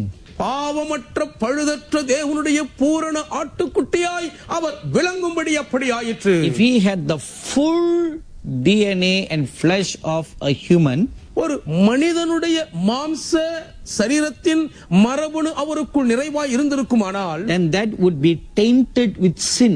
அது பாவத்தினால் கரைபட்டு இருக்கும். And that lamb would be disqualified. அப்பொழுது அந்த ஆட்டுக்குட்டி தகுதியை இழந்துவிடும். So the Bible says, thou hast prepared me a body. ஆகவேதான் நீர் எனக்கு ஒரு சரீரத்தை ஆயத்தம் பண்ணினீர் என்று வேதம் சொல்லுகிறது. That's number 1. அது முதலாவது குறிப்பு. And secondly, இரண்டாவதாக, even from his childhood he lived a God-fearing life. அவருடைய சிறு குழந்தை பருவம் துவங்கியே தேவனுக்கு பயப்படுகிற வாழ்க்கை அவர் வாழ்ந்தார். Probably Mary must have taught him many things. ஒருவேளை நிச்சயமாகவே மரியாள் அநேக காரியங்களை அவருக்கு கற்றுக் கொடுத்திருந்திருக்க வேண்டும். Credit must be given to the mother, தாய்க்கு தான் அதற்கான எல்லா கணத்தையும் கொடுக்க வேண்டும். who brought him up in the ways of God and in the fear of God. தேவனுடைய வழிகளிலேயும் தேவனுக்கு பயப்படுகிற பயத்திலேயும் அவரை வளர்த்து ஆளாக்கின தாய்க்கே எல்லா பெருமையும் சேர்வது. And the Bible says, as he was growing, வேதம் சொல்லுகிறது, இயேசுவானவர் வளரும் போது he was subject to his parents. அவர் தன் பெற்றோர்களுக்கு கீழ்ப்படிந்திருந்தார். And he also grew in the favor with God அவர் தேவ தயவிலையும் வளர்ந்தார். and taught by God. அவர் தேவனால் கற்பிக்கப்பட்டார். And eventually when he came on the day of his Pentecost, தொடர்ந்து அவர் அந்த பெந்தேகோஸ்தே நாளுக்கு வந்தபோது he himself had that Pentecost experience. அவர் தாமே அந்த பெந்தேகோஸ்தே அனுபவத்தை உடையவராய் இருந்தார். That happened when he was baptized with the Holy Spirit. அவர் பரிசுத்த ஆவியினாலே அபிஷேகம் பண்ணப்பட்ட போது அது நடந்தது. Now look at another scene. இப்பொழுது மற்றும் ஒரு காட்சியை பாருங்கள். After his Pentecost experience, அவருடைய பெந்தேகோஸ்தே அனுபவத்திற்கு பின்பு he was led by the Holy Spirit into the wilderness to fast for 40 days. 40 நாட்கள் உபவாசிக்கும்படி பரிசுத்த ஆவியானவரால் வனாந்தரத்துக்கு அவர் நடத்தப்பட்டார். If you read this account in the book of Luke, லூக்கா புஸ்தகத்திலே இதை குறித்த விவரத்தை நீங்கள் படிப்பீர்களானால் the first verse says, முதல் வசனம் சொல்லுகிறது, the Lord Jesus was anointed with the Holy Spirit and he went into the wilderness. கர்த்தராகிய இயேசுவானவர் பரிசுத்த ஆவியினாலே அபிஷேகம் பண்ணப்பட்ட உடனே வனாந்தரத்திற்கு கொண்டு போகப்பட்டார். And when he came out of the wilderness, he came with the power of the Holy Spirit. அவர் வனாந்தரத்தை விட்டு வெளியே வரும்பொழுது பரிசுத்த ஆவியின் பலத்தோடே வந்தார். Look at these two differences. இந்த இரண்டு வேற்றுமைகளையும் பாருங்கள். One, he was filled with the Holy Spirit, he entered into the wilderness. ஒன்று பரிசுத்த ஆவியினால் நிரப்பப்பட்டார், உடனே வனாந்தரத்துக்குள்ளே போய்விட்டார். When he came out with the power of the Holy Spirit. இப்பொழுது வனாந்தரத்தை விட்டு வெளியே வரும்பொழுது பரிசுத்த ஆவியானவருடைய வல்லமையின் பலத்தோடு வருகிறார். What happened in between? இடைப்பட்ட காலத்தில் நடந்தது என்ன? He was fasting for 40 days. 40 நாட்கள் அளவு ஒரு உபவாசம் இருந்தார். During the 40 days, அந்த 40 நாட்களின் போது totally yielded all of him to God. அவர் முழுவதுமாக தம்முடையது எல்லாவற்றையும் தேவனுக்கு விட்டு கொடுத்து ஒப்பு கொடுத்து விட்டார். Not 1% kept for himself. 1% தனக்கென்ற ஒரு ஒதுக்கி பதுக்கி வைக்கவில்லை. 100% dedication. 100% பிரதிஷ்டையின் அர்ப்பணிப்பு. 100% yielding to the Almighty God. 100% சர்வ வல்லமையுள்ள தேவனுக்கு தன்னை ஒப்பு கொடுத்து அர்ப்பணித்தார். Because of that, அது நிமித்தமாக the Bible says, வேதம் சொல்லுகிறது, he was filled with the Spirit without measure. அளவில்லாமல் தேவாவினால் அவர் நிரப்பப்பட்டாரா? What is that without measure? அளவில்லாமல் என்றால் என்ன? The 7 spirits of God. தேவனுடைய 7 ஆவிகள். 7 means completeness. 7 என்று சொன்னால் முழுமையான நிறைவு. Also means without measure. அளவில்லாமல் என்றும் அர்த்தப்படும். So during that fast, ஆகவே இந்த உபவாசத்தின் போது when he overcame his spirit, soul and body, அவர் தன்னுடைய ஆவி, ஆத்துமா, சரீரத்தை மேற்கொண்டு ஜெயித்த போது he was filled with the 7 spirits of God. கர்த்தருடைய 7 ஆவிகளாலும் அவர் நிரப்பப்பட்டு விட்டார். This is what we need to do. இதைத்தான் நாமும் செய்ய வேண்டும். Prepare our house. நம்முடைய வீட்டை ஆயத்தப்படுத்த வேண்டும். If you read Matthew chapter 14, மத்தேயு 14ஆம் அதிகாரத்தை நீங்கள் படிப்பீர்களானால் verses 12 to 16, 12 முதல் 16 வரையுள்ள வசனங்களிலே the disciples asked the Lord Jesus சீஷர்கள் கர்த்தராகிய இயேசுவை பார்த்து why கேட்கிறார்கள், he wanted to spend the Passover. பாஸ்காவை எங்கே ஆசரிக்க So விரும்புகிறீர்? he says, go to this particular house. இந்த குறிப்பிட்ட வீட்டுக்கு போங்கள் என்றார். There you will find a large room made ready. அங்கே ஒரு விசாலமான அறையை பார்ப்பீர்கள், அதை ஆயத்தப்படுத்துங்கள். Prepared and made ready. அதை நீங்கள் ஆயத்தப்படுத்தி தயார் நிலையில் வையுங்கள். No. It was already prepared and made ready. அது ஏற்கனவே ஆயத்தப்படுத்தப்பட்டு தயார் நிலையில் இருந்தது. He said, you will find such a house. அப்படிப்பட்ட வீட்டை நீங்கள் காண்பீர்கள் என்றார். That owner obviously was expecting a guest to come. அந்த வீட்டின் எஜமானன் உண்மையாகவே ஒரு விருந்தினர் வரும்படி எதிர்பார்த்து So கொண்டிருக்கிறார். he prepared his room. ஆகவே அவன் தன் வீட்டின் அறையை ஆயத்தப்படுத்தினான். And eventually the Lord came தொடர்ந்து கர்த்தர் வந்தார். in the same manner. அதே விதமாகவே Prepare your spirit. உங்கள் ஆவியை ஆயத்தப்படுத்துங்கள். Prepare your soul. உங்கள் ஆத்துமாவை ஆயத்தம் பண்ணுங்கள். Prepare your body. உங்கள் சரீரங்களை ஆயத்தப்படுத்துங்கள். Like never before. முன்பு ஒருபோதும் இல்லாத அளவுக்கு ஆயத்தம் பண்ணுங்கள். Because God is going to pour out his 7 spirits. ஏனென்றால் தேவன் தம்முடைய 7 ஆவிகளையும் ஊற்றப் போகிறார். That vessel must be absolutely, totally surrendered and yielded. ஆகவே அந்த பாத்திரமானது முற்றிலும் முழுவதும் தன்னை அர்ப்பணித்து ஒப்பு கொடுத்து விட்டு கொடுத்திருக்க வேண்டும். When the Lord spoke to me, prepare for glory, மகிமைக்காக ஆயத்தப்படுங்கள் என்று கர்த்தரோடு பேசின போது he showed me a vision. எனக்கு ஒரு தரிசனம் காண்பித்தார். How heaven itself is preparing to pour out the glory. மகிமையை ஊற்றும்படி எப்படி பரலோகமே ஆயத்தமாகிக் கொண்டிருக்கிறது என்பதை குறித்த காட்சியை காண்பித்தார். I saw a very glorious place in heaven. பரலோகத்தில் ஒரு மகிமையான இடத்தை நான் பார்த்தேன். It was filled with glory. அது மகிமையினால் நிறைந்திருந்தது. It was even blinding to the eye. ஏன் கண்களை குருடாக்கி விடக்கூடிய அளவுக்கு பிரகாசம். And as I was seeing this scene, நான் அந்த காட்சியை பார்த்துக் கொண்டிருக்கும் போதே I saw many angels coming out. அநேக தேவ தூதர்கள் வெளியே வருகிறதை பார்த்தேன். And they all had bowls in their hands. எல்லாரும் கரங்களிலே கலசங்களை வைத்திருந்தார்கள். They coming forth from within the glory.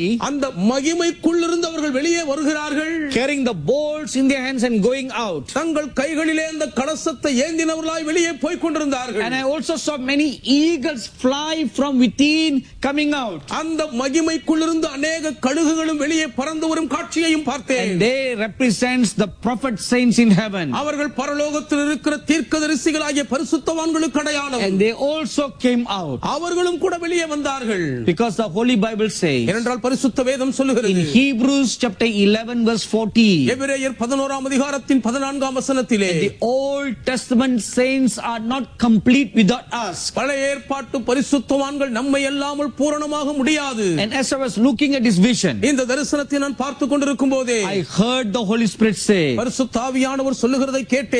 the bride is being prepared for the coming of the bridegroom. மணவாளனுடைய வருகைக்காக மணவாட்டி ஆயத்தப்படுத்தப்பட்டிருக்கிறாள். My dearly beloved brothers and sisters, எனக்கு மிகவும் அன்புக்குரிய பிரியமான சகோதர சகோதரிகளே, this is your year. இது உங்கள் ஆண்டாகும். This is your year. இது உங்களுடைய வருஷமாகும். The year for the church to prepare. திருச்சபை ஆயத்தம் அடைவதற்கான ஆண்டு. The year for the believers to prepare. விசுவாசிகள் தங்களை ஆயத்தப்படுத்திக் கொள்வதற்குரிய வருஷம். And I hear the Holy Spirit say, பரிசுத்த ஆவியானவர் சொல்லுகிறதை நான் இப்பொழுது கேட்கிறேன். you won't get a second chance. உங்களுக்கு இரண்டாம் தருணம் கிடைக்காது. Another opportunity like this will not come. இதை போன்ற மற்றும் ஒரு பொன்னான தருணம் உங்களுக்கு வராது. So don't lose this opportunity. ஆகவே இந்த வாய்ப்பை கை நழுவி போக விட்டு விடாதீர்கள். So these are the good things that God is going to do in the church. இவைகள் எல்லாம் திருச்சபையில் தேவன் செய்யப்போகும் நன்மையான காரியங்களாகும். Now what is going to take place around the world? இப்பொழுது உலகம் முழுவதும் என்ன நடக்க போகிறது என்பதை பார்ப்போம். The Lord showed me that this year will also be filled with much sorrow and trouble. மிகுந்த பிரச்சனையும் அதிக துக்கமும் நிறைந்த ஆண்டாக இந்த வருஷம் இருக்கும் என்பதையும் கர்த்தர் எனக்கு காண்பித்தார். Violence will increase. வன்முறைகள் தலைவிரித்தாடும். Rapes will increase. பாலியல் வன்கொடுமைகள் மிகவும் அதிகரிக்கும். Now this is concerning the nation of India. இப்பொழுது இந்த காரியம் இந்திய தேசத்தை குறித்ததாகும். As a result of this, my wrath over this nation will increase. இதன் விளைவாக இந்த தேசத்தின் மீது என்னுடைய கோபாக்கினை அதிகரிக்கும். You know the many natural disasters that we have experienced in the past year. கடந்த ஆண்டிலே நாம் கடந்து வந்த அநேக இயற்கை பேரிடர்கள், இழப்புகள், நாச மோசங்களிலே Earthquakes, floods, burnings, train accidents, பூமி அதிர்ச்சிகள், பெருவெள்ளங்கள், தீ விபத்துகள், ரயில் விபத்துகள், landslides, நிலச்சரிவுகள், all these don't happen just by itself. இவைகள் எல்லாம் தானாய் சடுதியில் ஏற்படுவதில்லை. It is the sword of the Lord that goes in the land. இது தேசத்துக்குள் ஊடுருவி பாயும் கர்த்தருடைய பட்டயத்தின் கிரியையாகும். It is the wrath of God that is made manifest in the nation. தேசத்தில் வெளிப்படும் தேவனுடைய கோபாக்கினையே இவைகள். So we need to pray against all that. ஆகவே இவைகளுக்கெல்லாம் விலகும்படி நாம் ஜெபிக்க வேண்டும். Confusion and loss of lives through terrorism will increase around the world. உலகம் முழுவதும் பயங்கரமான தீவிரவாதங்களினால் பெரும் குழப்பங்களும் உயிர் சேதங்களும் பெருவாரியாய் அதிகரிக்கும். Bombs will be kept even in school students' bags. பள்ளி செல்லும் மாணவர்களுடைய பை புத்தகத்துக்குள்ளேயும் கூட வெடிகுண்டுகள் வைக்கப்படும். Bomb blasts in buses will increase. பேருந்திலே ஏற்படுகிற வெடி விபத்துகள் அதிகரிக்கும். And news of such things will increase. இப்படிப்பட்டவை குறித்த செய்திகள் முன்னிலும் அதிகமாய் பெருகும்.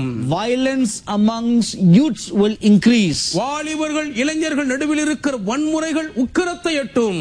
In the midst of all this, இவைகள் எல்லாவற்றின் நடுவிலும் soothsayers who practice witchcraft will rise up. பில்லி சூனியத்தை தங்கள் வாழ்க்கையிலே கடைபிடிக்கும் குறி சொல்லுகிறவர்கள் எழும்புவார்கள். And they will say that they have the answers to the problems in the world. உலகத்தில் இருக்கிற இந்த பயங்கரமான பிரச்சனைகளுக்கு தங்களிடத்திலே பதிலும் பரிகாரமும் இருக்கிறது என்று அவர்கள் சொல்லுவார்கள். You know, 1 Samuel chapter 28 verse 6 to 10 tells us 1 Samuel 28ஆம் அதிகாரத்தின் 6 முதல் 10 வரை உள்ள வசனங்கள் நமக்கு சொல்லுகின்றன that King Saul went to seek counsel from a witch. Saul ராஜா ஒரு குறி சொல்லும் பெண்ணை ஆலோசனை கேட்க தேடி போனார். Likewise, அதை போலவே those in authority and government leaders will seek them and go after them. அதிகாரத்தில் இருக்கிறவர்களும் அரசாங்கத்தின் தலைமை பொறுப்பில் இருக்கிறவர்களும் இப்படிப்பட்ட சூனியக்கார குறி சொல்லுகிறவருடைய ஆலோசனையை நாடி தேடி போவார்கள். Then I heard a voice. அப்பொழுது ஒரு சத்தத்தை கேட்டேன்.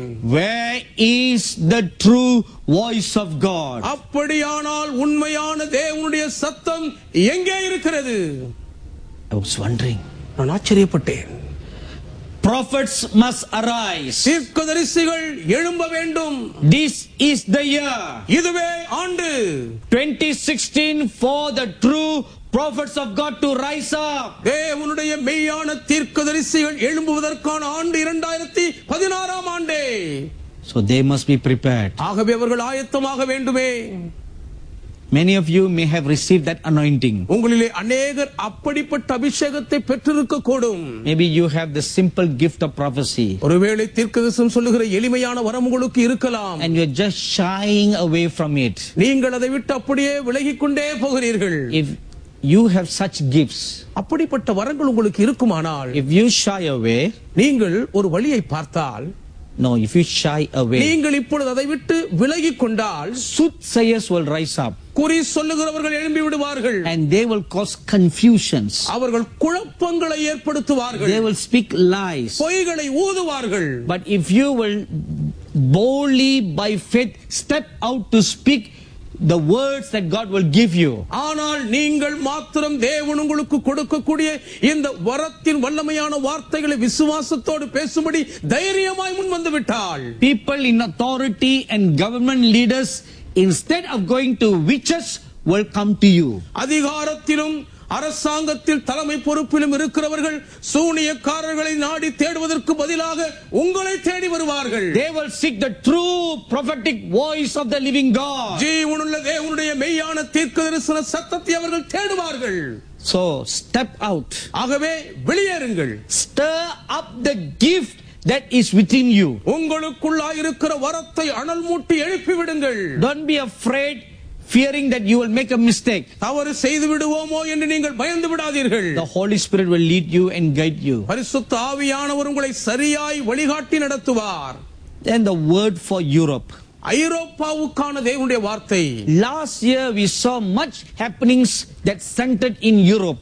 கடந்த ஆண்டிலே ஐரோப்பாவை மையம் கொண்டு அநேக சம்பவங்கள் நடந்ததை பார்த்தோம். Whatever happened last year, கடந்த ஆண்டு என்ன நடந்திருந்தாலும், was preparing Europe for some greater thing that was going to come. வரப்போகிற பெரிதான காரியங்களுக்காக ஐரோப்பாவை ஆயத்தப்படுத்தும் செய்கையாகவே இருந்தது. What is going to come?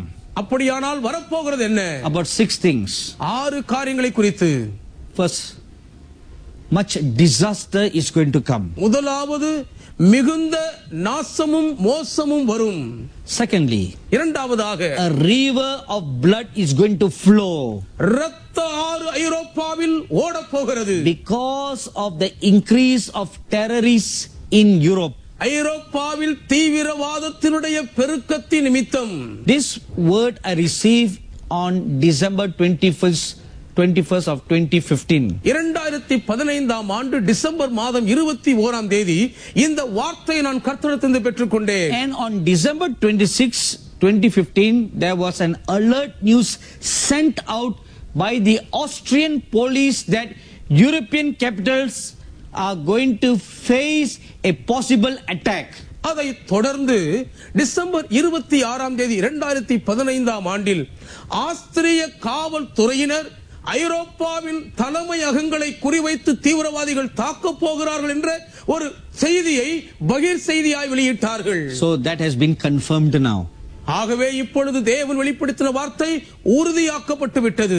Martyrs will die in Europe. ஐரோப்பா கண்டத்திலே இரத்த சாட்சிகள் மரிப்பார்கள். False teachers will arise and teach false teachings. கள்ள போதகர்கள் எழும்பி கள்ள போதகங்களை போதிப்பார்கள். It has already started.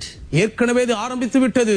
Many great true once upon a time true Christian leaders are now turning away and following other churches that are teaching wrong things. முன்னொரு காலத்தில் மகா பெரிய தேவனுடைய உண்மையான ஊழியர்களாய் வாழ்ந்தவர்கள் இப்பொழுதோ மற்ற தவறான கள்ள போதகங்களை பின்பற்றி அதற்கு பின்னால் போகிறதை பார்த்து கொண்டிருக்கிறோம். The Lord Jesus said, கர்த்தர் இயேசு சொன்னார், my church will face a war.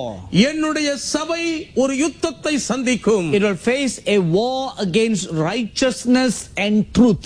நீதிக்கும் சத்தியத்துக்கும் விரோதமாய் சபை ஒரு யுத்தத்தை சந்திக்கும். Now that church refers to the church in Europe as a whole. ஐரோப்பாவில் இருக்கிற முழு சபையையும் இது குறிக்கும். That continent of Europe will split in two. ஐரோப்பா கண்டமே இரண்டாக பிரியும். Because of righteousness and unrighteousness. நீதி நிமித்தமும் அநீதி நிமித்தமும். You know, already the voice for homosexuality is increasing all over the world.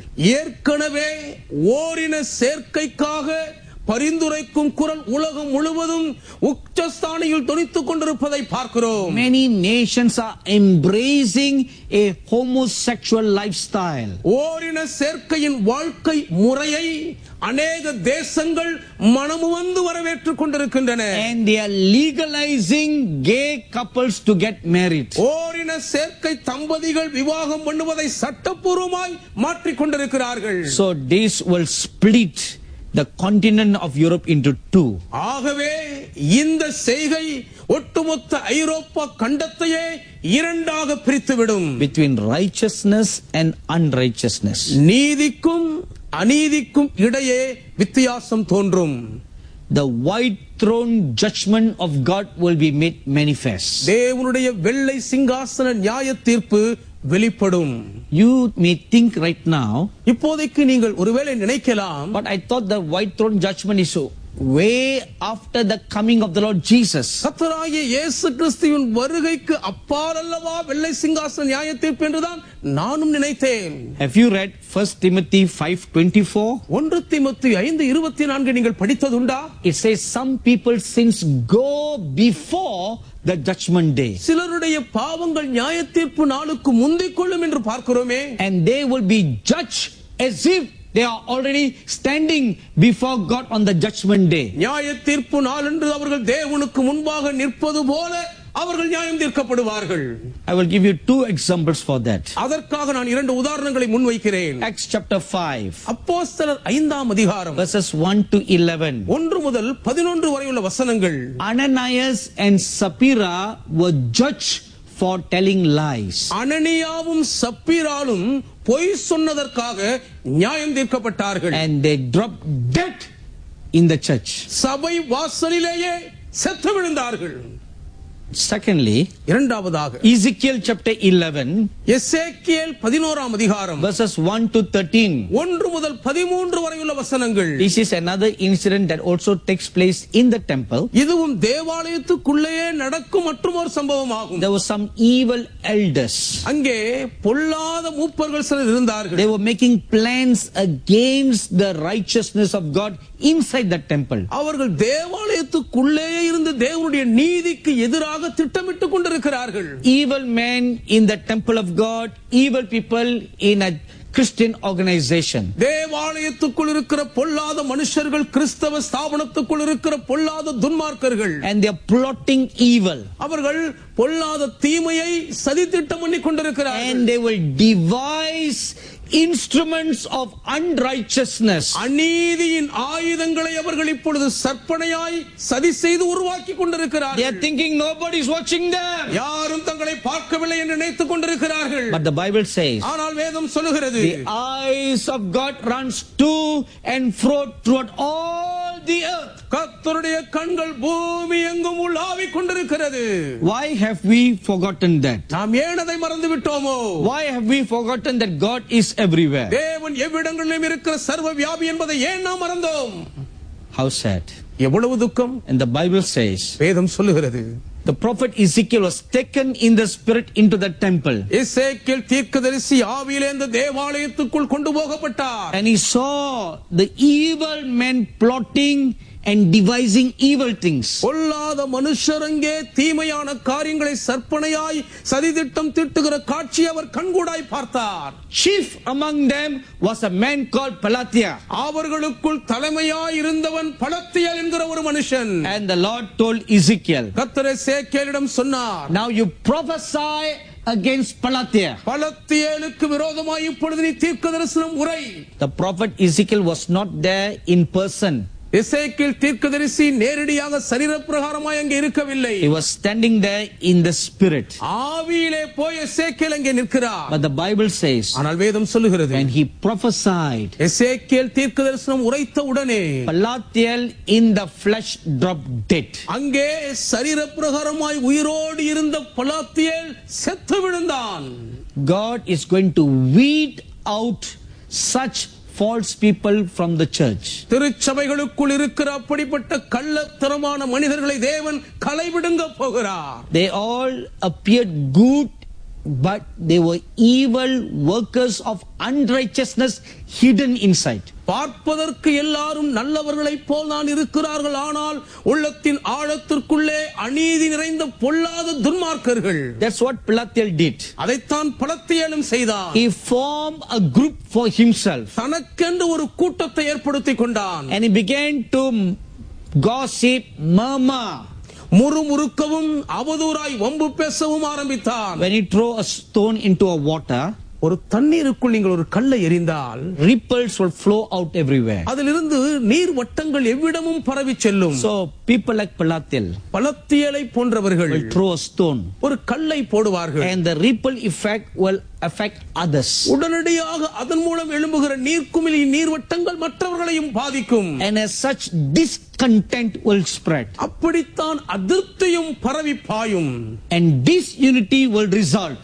அதன் விளைவாக ஒற்றுமைக்கு கேடு விளைவிக்கும். All these will be based on lies. இவைகள் எல்லாமே பொய்களை அடிப்படையாய் கொண்ட காரியம். They will sow discord. பிரிவினை விதைகளை விதைப்பார்கள். As if they are championing for some good cause, like a union leader. ஏதோ ஒரு நல்ல காரணத்துக்காக தாங்கள் முன்னே நிற்கும் ஒரு சங்க தலைவனை போல் மார்தட்டி கொள்வார்கள். Be careful. ஜாக்கிரதையாயிருங்கள். Such people will drop dead. அப்படிப்பட்டவர்கள் செத்து விழுவார்கள். You know, you read in the life of the prophet Moses. உங்களுக்கு தெரியும் அல்லவா, மோசே தீர்க்கதரிசியுடைய வாழ்க்கையை படிக்கும் போது One group of men rose up. ஒரு கூட்ட மக்கள் எழுந்தார்கள். 4 of them. அவர்களில் 4 பேர். Chief among them was a man called Korah and Dathan. அவர்களிலே தலைவன் கோராகு தாத்தான். Now they all are Moses' relatives. இவங்கெல்லாம் யாருன்னு பார்த்தா மோசேக்கு சொந்தக்காரர்கள் They தான். are from the same Levite family. அதே லேவி குடும்பத்தை சார்ந்தவர்கள் தான். And they also had some position among the Levites. லேவியருக்குள்ளே அவர்களுக்கும் சில முக்கிய தலைமை பொறுப்புகள் பதவிகள் இருந்தன. But they felt jealous. ஆனால் அவர்களோ பொறாமைப்பட்டார்கள். They were envious of Moses and his brother Aaron. மோசே மீதும் அவருடைய சகோதரன் ஆரோன் மீதும் அவர்களுக்கு பொறாமை வந்து விட்டது. So they sowed discontent among the people. ஆகவே ஒரு அதிருப்தியை மக்களுக்குள்ளே அவர்கள் தூவினார்கள். They spread lies among the people. மக்களுக்குள்ளே பொய்களை பரப்பினார்கள். And a group of people believed those lies. அவர்களுடைய பொய்யான புரளியின் வார்த்தைகளை ஒரு கூட்ட மக்கள் நம்பியே விட்டார்கள். Eventually they confronted Moses directly. கொஞ்ச காலத்துக்குள்ளே பார்த்தால் அவர்கள் மோசேயை முகமுகமாய் நேருக்கு நேர் எதிர்க்கவும் துணிந்து விட்டார்கள். What was the result? விளைவு என்ன?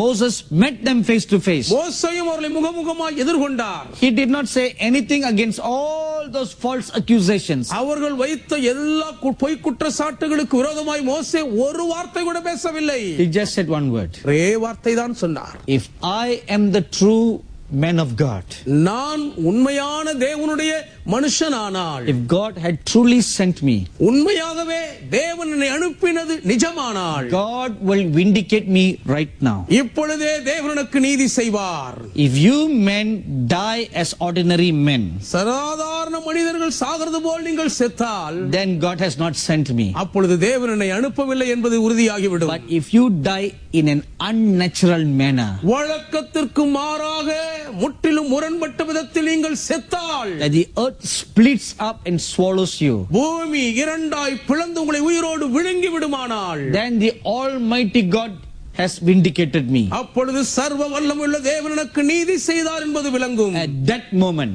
அந்த நேரத்திலே the earth split in two, பூமி இரண்டாய் பிளந்தது. and Korah and Dathan and all those people who came against Moses went alive to Sheol. கோராகும் தாத்தானும் மோசேக்கு விரோதமாய் எழுந்து கொந்தளித்த அத்தனை ஜனங்களும் சியோல் என்கிற அந்த பாதாளத்துக்குள்ளாய் உயிரோடு விழுங்கப்பட்டார்கள். You know, for so long, God has been very patient on behalf of His people. உங்களுக்கு தெரியுமா, இத்தனை ஆண்டுகளாக தம் ஜனங்களின் சார்பாக தேவன் நீண்ட காலம் மௌனமாய் பொறுமையாய் இருந்து விட்டார். If you read Revelation chapter 6, வெளிப்படுத்தல் 6ஆம் அதிகாரத்தை நீங்கள் படிப்பீர்களானால், the Bible says, வேதம் சொல்லுகிறது, when the fifth seal was opened, 5ஆம் முத்திரை உடைக்கப்பட்ட போது the apostle John saw many martyred saints. அப்போஸ்தலனாகிய யோவான் இரத்த சாட்சிகளாய் படுகொலை செய்யப்பட்ட அநேக பரிசுத்தவான்களை பார்க்கிறார். They all cried out to God. எல்லாரும் தேவனை நோக்கி கதறி How புலம்பினார்கள். long more will you keep quiet? இன்னும் எதுவரைக்கும் நீர் மௌனமாயிருப்பீர்? How long more, Lord? எதுவரைக்கும் ஆண்டவரே? And the Lord pacified them. கர்த்தர் அவர்களை சமாதானம் பண்ணினார். And He said, wait, கொஞ்சம் காத்திரு, கொஞ்சம் பொறுங்க, wait until your brothers also need to rise up. உங்கள் சகோதரர்களும் இன்னும் எழும்பும் வரை காத்திருங்கள். So all this while the Lord has been patiently waiting. இதுவரைக்கும் கர்த்தர் பொறுமையோடு காத்திருந்தார். How many servants of God have been crying out to God? எத்தனை தேவனுடைய ஊழியர்கள் தேவனை நோக்கி புலம்பி கதறி அழுகிறார்கள். How many true believers of God had cried out to God? உண்மையான தேவனுடைய விசுவாசிகள் எத்தனை பேர் தேவனை நோக்கி அழுது புலம்பிக் For கொண்டிருக்கிறீர்கள். all the injustices they had suffered. தாங்கள் கஷ்டப்பட்டு பாதிக்கப்பட்ட எல்லா அநீதிகளின் நிமித்தம் அழுத அழுகைகள். Now the Lion of Judah has arisen from his throne. இப்பொழுதும் யூத ராஜசிங்கம் சிங்கம் தன் சிங்காசனத்தை விட்டு எழுந்து விட்டார். He will go forth. அவர் முன்னே போவார். He will go forth அவர் முன்னே போவார். and roar against his prey. தம்முடைய இறைகளுக்கு எதிராக அவர் முழங்கி கர்ஜிப்பார். He will roar against his enemies. அவர் தம்முடைய சத்துருக்களுக்கு விரோதமாய் முழங்கி கர்ஜிப்பார். And at his roar, அவர் முழங்கி கர்ஜிக்கும் போது the enemies will flee. சத்துருக்கள் சிதறுண்டு போவார்கள். At his roar, அவருடைய கர்ஜனையிலே the enemies will freeze to death. சத்துருக்கள் அப்படியே செத்து உறைந்து கிடப்பார்கள். Church walls and roofs will collapse down. திருச்சபையின் அலங்கங்களும் கூரைகளும் இடிந்து விடும். Many will even be killed. அநேகர் கொல்லப்படவும் செய்வார்கள். The walls will fall down. சுவர்கள் அவர்கள் மீது விழும். The roofs will fall down. கூரைகள் சரிந்து இடிந்து விழும். Behold the judgments of God. இதோ தேவனுடைய நியாய தீர்ப்புகள் வெளிப்படுகின்றன. Bible says, வேதம் சொல்லுகிறது, 1 Peter 4:17, 1 பேதுரு 4:17, judgment has begun in the house of God. நியாய தீர்ப்பு தேவனுடைய வீட்டிலே துவங்கும். If you read Ezekiel chapter 9, எசேக்கியேல் 9ஆம் அதிகாரத்தை படிப்பீர்களானால் angels of destruction have been sent out. சங்கார தூதன் அனுப்பப்படுகிறார். And his job is to strike down every unrighteousness. அநீதியான அனைத்தையும் அதம் பண்ணி வெட்டி வீழ்த்துவதே அவருடைய ஒரே பணி. When these people are judged, அவருடைய ஜனங்கள் நியாயம் தீர்க்கப்படும் போது the evil one's cries and gnashing of teeth will be heard. பொல்லாத மனுஷருடைய அழுகுரலும் பற்கடிப்பும் கேட்கப்படும்.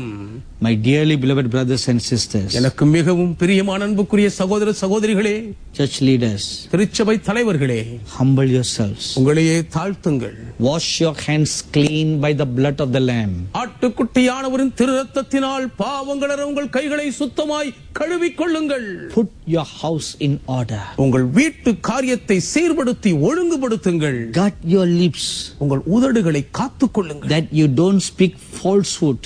பொய்யான அபத்தத்தை பேசாதபடி எச்சரிக்கையாயிருங்கள். Humble yourselves before the Almighty God. சர்வ வல்லமையுள்ள தேவனுக்கு முன்பாக உங்களையே தாழ்மைப்படுத்துங்கள். Seek His ways அவருடைய வழிகளை தேடுங்கள்.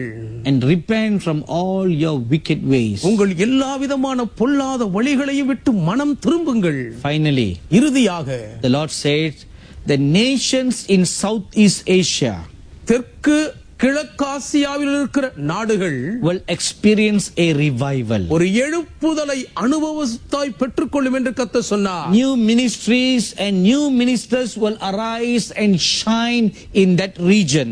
அந்த பிராந்தியங்களிலே புதிய ஊழியர்களும் புதிய ஊழியங்களும் எழும்பி பிரகாசிப்பார்கள். What are the Southeast Asian nations? தெற்கிழக்காசிய நாடுகள் எவைகள்?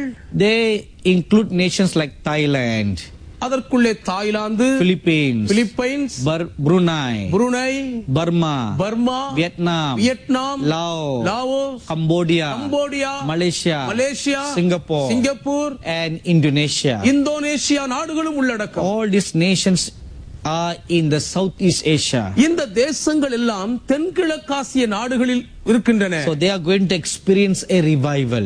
இவைகள் ஒரு எழுப்புதலை சந்திக்கும். New ministries and new ministers will arise and shine. அநேக புதிய ஊழியர்களும் ஊழியங்களும் எழும்பி பிரகாசிப்பார்கள். The eyes of the Lord is upon them right now. இப்போதைக்கு கர்த்தருடைய கண்கள் அவர்கள் மீது விழுந்திருக்கிறது. My dearly beloved brothers and sisters, எனக்கு மிகவும் அன்புக்குரிய சகோதர சகோதரிகளே, this is the word of the Lord.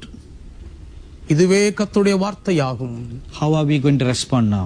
இதற்கு நாம் எப்படி இப்பொழுது பதில் கொடுக்க போகிறோம்? Shall we all get up from our chairs and kneel down right now? இப்பொழுதே நாம் எல்லாருடைய இருக்கைகளை விட்டு எழுந்து முழங்கால் படியிடுவோமா?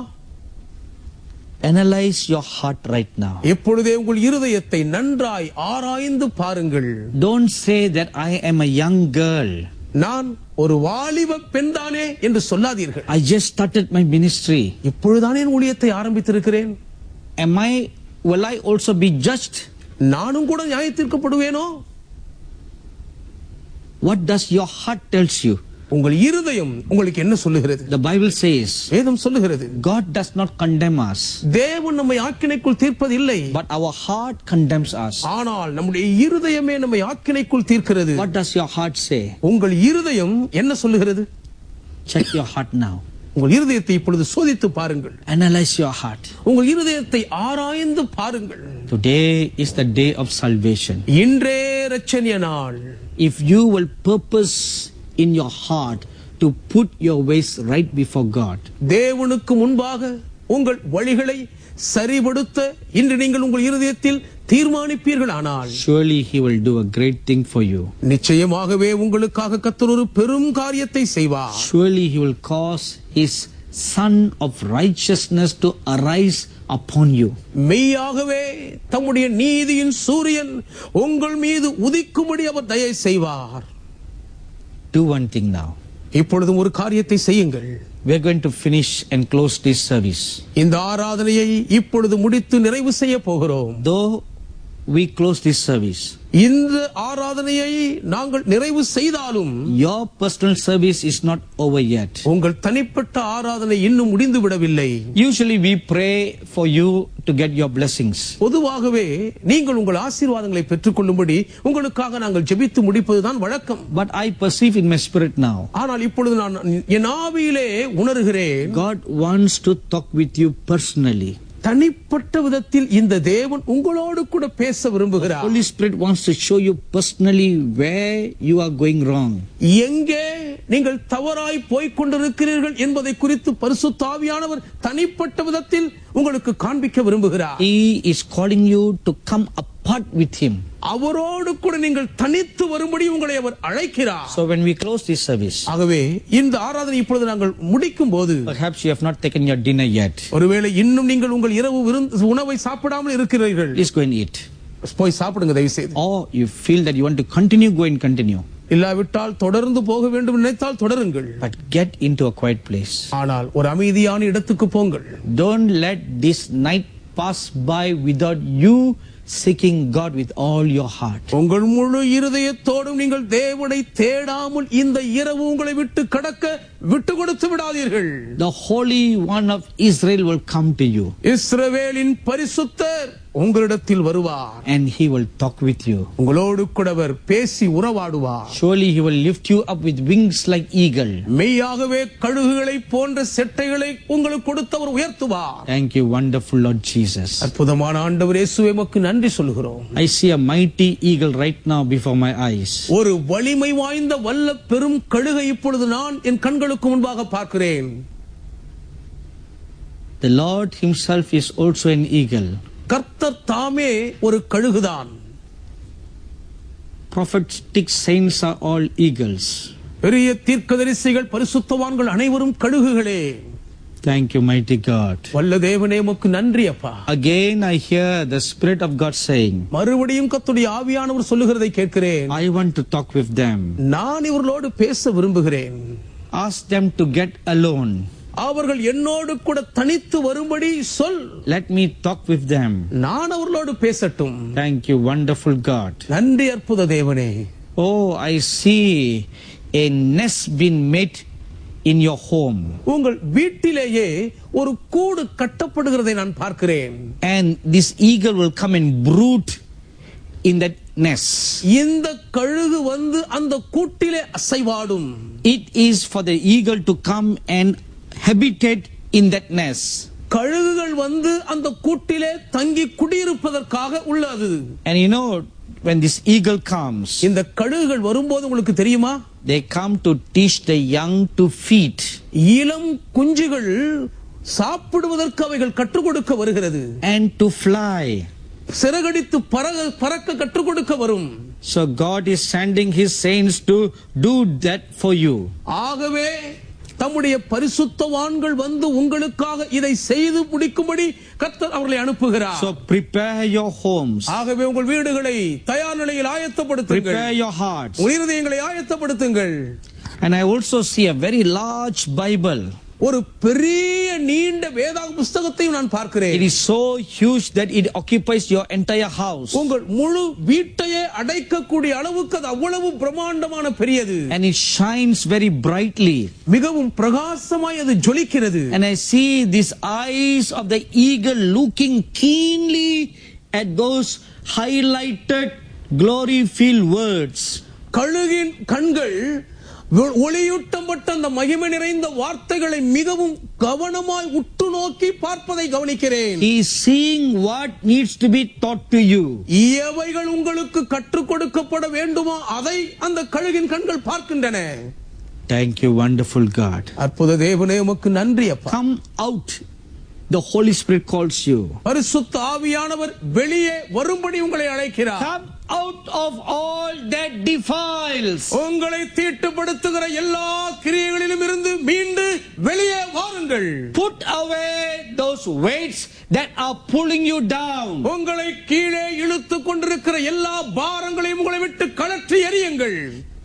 If you put away, நீங்கள் அவைகளை உங்களை விட்டு கழற்றி எறிந்தால், if you cut yourselves loose from all the weights that are pulling you down. உங்களை கீழே இழுக்கக்கூடிய எல்லா பாரமான சுமைகளின் பிடியிலிருந்தும் நீங்கள் உங்களை துண்டித்து விடுவித்துக் கொண்டால் Only then you can lift up with wings like eagle to fly in the heavenlies. அப்பொழுது மாத்திரமே வான மண்டலத்தின் உன்னதங்களிலே கழுகை போல செட்டைகள் அடித்து உயர எழும்பும் ஆற்றல் உங்களுக்கு கிடைக்கும். Again I hear the word. மறுபடியும் ஒரு வார்த்தையை கேட்கிறேன். Put away that which defiles. உங்களை தீட்டுப்படுத்தக்கூடிய அவைகளை நீங்கள் உங்களை விட்டு விலக்கி விடுங்கள். My dearly beloved brothers and sisters. எனக்கு மிகவும் அன்புக்குரிய பிரியமான சகோதர சகோதரிகளே. My dear sons and daughters. என் அன்புக்குரிய மகள்மார்களே மகன்மார்களே. And my dear fellow ministers of God. என் அன்புக்குரிய Sahadeva ஊழியர்களே. This is the day for you to analyze yourself. உங்களை நீங்களே அலசி ஆராய்ந்து பார்ப்பதற்கான நாள் இதுவே. Again I hear very strongly the Holy Spirit says. மறுபடியும் பரிசுத்த ஆவியானவர் மகா பலமாய் திடமாய் என்னோடு சொல்லுகிறதை நான் கேட்கிறேன். For the Lord will come strongly marching in to judge. கர்த்தர் மிகவும் திடமாய் பராக்கிரமத்தோடு நியாயம் தீர்க்கும்படி நடந்து வருவார். Who is the wise man who will judge himself first before the judge of all the earth will come to judge? சர்வலோக நியாயாதிபதி நியாயம் தீர்க்க வருவதற்கு முன்பே உஷாராய் தன்னைத்தானே நியாயம் தீர்த்துக் கொள்ளக்கூடிய ஞானமுள்ளவன் யார்? Shall we humble ourselves before the Lord கர்த்தருக்கு முன்பாக நம்மை நாமே தாழ்த்துவோமா? and lift up our hands unto the heavens பரலோகத்துக்கு நேராய் நம்முடைய கைகளை உயர்த்திக் கொள்வோம் and say like what the prophet Isaiah said. ஏசாயா தீர்க்கதரிசி சொன்னது போல் நாமும் சொல்வோமே. Oh, I'm a man of unclean eyes and unclean lips. ஐயோ, நான் அசுத்தமான கண்களும் அசுத்தமான உதடுகளும் உள்ள மனுஷன். Isaiah was a prophet of God. ஏசாயா ஒரு தேவனுடைய தீர்க்கதரிசிதான். And he said that. அவரே அப்படி சொன்னாரே. How much more you, my dear fellow ministers of God? அப்படியானால் என்னுடைய உடன் தேவ ஊழியர்களே, நீங்கள் எவ்வளவுக்கு அதிகம். The more we should humble ourselves. எவ்வளவுக்கு அதிகமாய் நம்மை நாம் தாழ்த்த வேண்டும். There are some of you ministers of God who are robbers in the eyes of God. ஆம், தேவனுடைய ஊழியர்களுக்குள்ளே You have stolen God's money. தேவனுடைய பணத்தை நீங்கள் திருடினீர்கள். And you have also stolen other people's money. மற்றவர்களுடைய பணத்தையும் கூட நீங்கள் திருடி இருக்கிறீர்கள். Repent and restore. மனம் திரும்பி புதுப்பிக்கப்படுங்கள். Or a worse evil that is sevenfold will come. இல்லாவிட்டால் 7 மடங்கு மகா கொடிய தீங்கு உங்கள் மேல் வரும். And all that you have will be removed from you. உங்களிடம் இருக்கிறது உண்டானதெல்லாம் உங்களை விட்டு அகற்றப்பட்டு விடும். Thank you, wonderful God. அற்புதமான தேவனே, உமக்கு நன்றி சொல்லுகிறோம். Glorious, wonderful God. மகிமையான அற்புத தேவனையா. Let's humble ourselves before the Almighty God. சர்வ வல்லமையுள்ள தேவனுக்கு முன்பாக நம்மை நாமே தாழ்த்துவோமாக. Lift up your holy hands. உங்கள் பரிசுத்தமான கரங்களை உயர்த்திக் கொள்ளுங்கள். Just say, here I am, Lord. இதோ அடியேன் இருக்கிறேன் என்று சொல்லுங்கள். See my heart. என் இருதயத்தை பாரும் ஐயா. Let my ways be perfect and righteous before you. என் வழிகள் எல்லாம் உமக்கு முன்பாக நீதியாயும் பூரணமாயும் இருக்கட்டும் ஆண்டவரே. Lord, if you will judge us, கர்த்தாவே, நீர் எங்களை நியாயம் தீர்க்க வந்து விட்டார். who can be righteous before you? உமக்கு முன்பாக யார்தான் நீதிமானாய் இருக்க முடியும்? Who can stand before your judgments? உம்முடைய நியாய தீர்ப்புக்கு முன்பாக யாரால் தங்கி தாமரிக்க முடியும்? Cast yourself at his holy feet. உங்களையே அவருடைய பரிசுத்த பாதத்திலே சாஷ்டாங்கமாய் விழ ஒப்பு கொடுத்து விடுங்கள். And plead for his justice, mercies. அவருடைய இரக்கத்துக்காக அவருடைய பாதத்தை பிடித்து கெஞ்சுங்கள். His mercies overshadows his justice. அவருடைய இரக்கங்கள் அவருடைய நியாய தீர்ப்புக்கு மேல் நிழலிட்டு விடும். The Bible says, வேதம் சொல்லுகிறது, mercy will triumph over judgment. நியாய தீர்ப்பிலே இரக்கம் மேன்மை பாராட்டும். So humble yourselves. ஆகவே உங்களை தாழ்த்துங்களேன். I hear the Holy Spirit say, பரிசுத்த ஆவியானவர் சொல்லுகிறதை நான் கேட்கிறேன். God is a fair judge. தேவன் நீதியுள்ள நியாயாதிபதி. He is a fair judge. அவர் நீதியுள்ள நியாயாதிபதி. And he will judge righteously. அவர் நீதியாய் நியாயம் தீர்ப்பார். But let him who seeks mercy and forgiveness ஆகிலும் இரக்கத்தையும் மன்னிப்பையும் தேடுகிற ஒவ்வொருவரும் seek the face of the living God. ஜீவனுள்ள தேவனுடைய முகத்தை இப்பொழுது தேடுவீர்களாக. Seek to put his life right before God. தன்னுடைய வாழ்க்கையை தேவனுக்கு முன்பாக செம்மையாக சீர்படுத்தும்படி அவரை தேடுங்கள். If he would do that, இப்படி நீங்கள் செய்வீர்களானால் wouldn't the Lord be gracious? கர்த்தர் கிருபையாய் இறங்க மாட்டாரோ? Wouldn't he be full of compassion to forgive? உங்களை மன்னிக்கும்படி தேவன் மனதுருக்கத்தோடு உங்கள் மீது இறங்க மாட்டாரோ? Put away that defiling thing. உங்களை தீட்டுப்படுத்தும் அசுத்தமான காரியங்களை உங்களை விட்டு அகற்றி விடுங்கள். Thank you, wonderful God. அற்புதமான தேவனே, உமக்கு நன்றி அப்பா. Holy Father, பரிசுத்த பிதாவே, I have spoken to your children all the things that you have shown me. நீர் எனக்கு காண்பித்த எல்லா காரியங்களையும் உடைய பிள்ளைகளுக்கு நான் மனம் விட்டு பேசிவிட்டேன். Now I pray. இப்பொழுது நான் ஜெபிக்கிறேன். You are a great, good God of mercies and kindness. இரக்கமும் தயவும் நிறைந்த மகா பெரிய தேவன் நீ. When you came before the prophet Moses, மோசே தீர்க்கதரிசிக்கு முன்பாக நீர் வந்தபோது we read in your word, your name be proclaimed. உம்முடைய நாமம் முன்பாக கூறப்பட்டதை நாங்கள் வசனத்தில் வாசிக்கிறோமே. The Lord God, கர்த்தராகிய தேவன், good, நல்லவர், abundant in mercies, அவர் உருக்கமும் இரக்கமும் உள்ளவர், long suffering. நீண்ட இரக்கம் உள்ளவர். This is who you are, Lord. இவர்தான் நீர் ஆண்டவரே. This is who you are. இவர்தான் நீர் ஆண்டவரே. Your great goodness, full of mercies. இரக்கங்களால் நிறைந்திருக்கிற உம்முடைய மகா நன்மையின் தயை. Even when you judge us, எங்களை நீ நியாயம் தீர்க்கும் போதும் கூட you judge us because you are a good God. நீ நல்ல தேவனாய் இருக்கிறபடியினால் தான் எங்களை நியாயம் தீர்க்கிறீரப்பா. You judge us because you are a good Father. நீர் ஒரு நல்ல தகப்பனாய் இருக்கிறபடியால் தான் எங்களை நியாயம் தீர்க்கிறீர். So where will we run, Lord? ஆகவே ஆண்டவரே, நாங்கள் வேறு எங்கே ஓட முடியும்? To whom else will we go? வேறு யாரிடத்தில் தான் நாங்கள் போக முடியும்? All the words of eternal life are with you. நித்திய ஜீவ வார்த்தைகள் எல்லாம் உம்மிடத்தில் அல்லவா இருக்கிறது. For in you are compassions. உம்மிலே தானே மனதுருக்கம் இருக்கிறது. In you are mercies. உம்மிடத்தில் தானே இரக்கங்கள் உண்டு. In you are goodness. உம்மிடத்தில் தானே நன்மையின் தயை இருக்கிறது.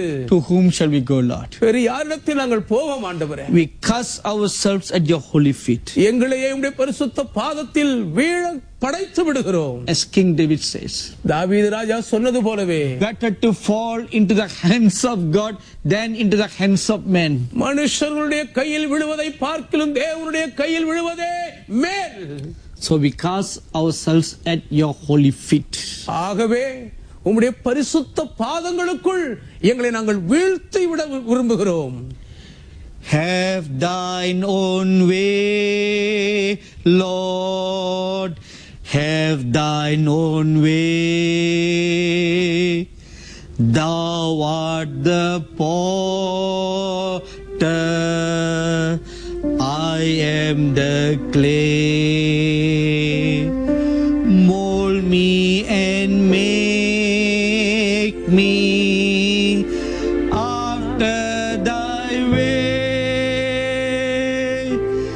While I am yielded, waiting and still. Yes, Lord. ஆமாண்டவரே, Have thine own way. உம்முடைய இஷ்டம் போல் கிரியை செய்வீராக. Have thine own way, Lord. உம்முடைய சொந்த வழிகளை இப்பொழுது எங்களுக்குள் நடப்பியும். Bend us, Lord. எங்களை வணைப்பீராக. Mold us, Lord. எங்களை உருவாக்குவீராக. Churn us, Lord. ஆண்டவரே, எங்களை உம் சித்தப்படி வடிவமைப்பீராக. Where can we go outside your presence? உம்முடைய சமூகத்தை விட்டு வெளியே நாங்கள் எங்கே ஓட முடியும்? யாரிடம் செல்வோம் இறைவா, வாழ்வு தரும் வார்த்தையெல்லாம் உம்மிடம் அன்றோ உள்ளது. யாரிடம் செல்வோம் இறைவா, வாழ்வு தரும் வார்த்தை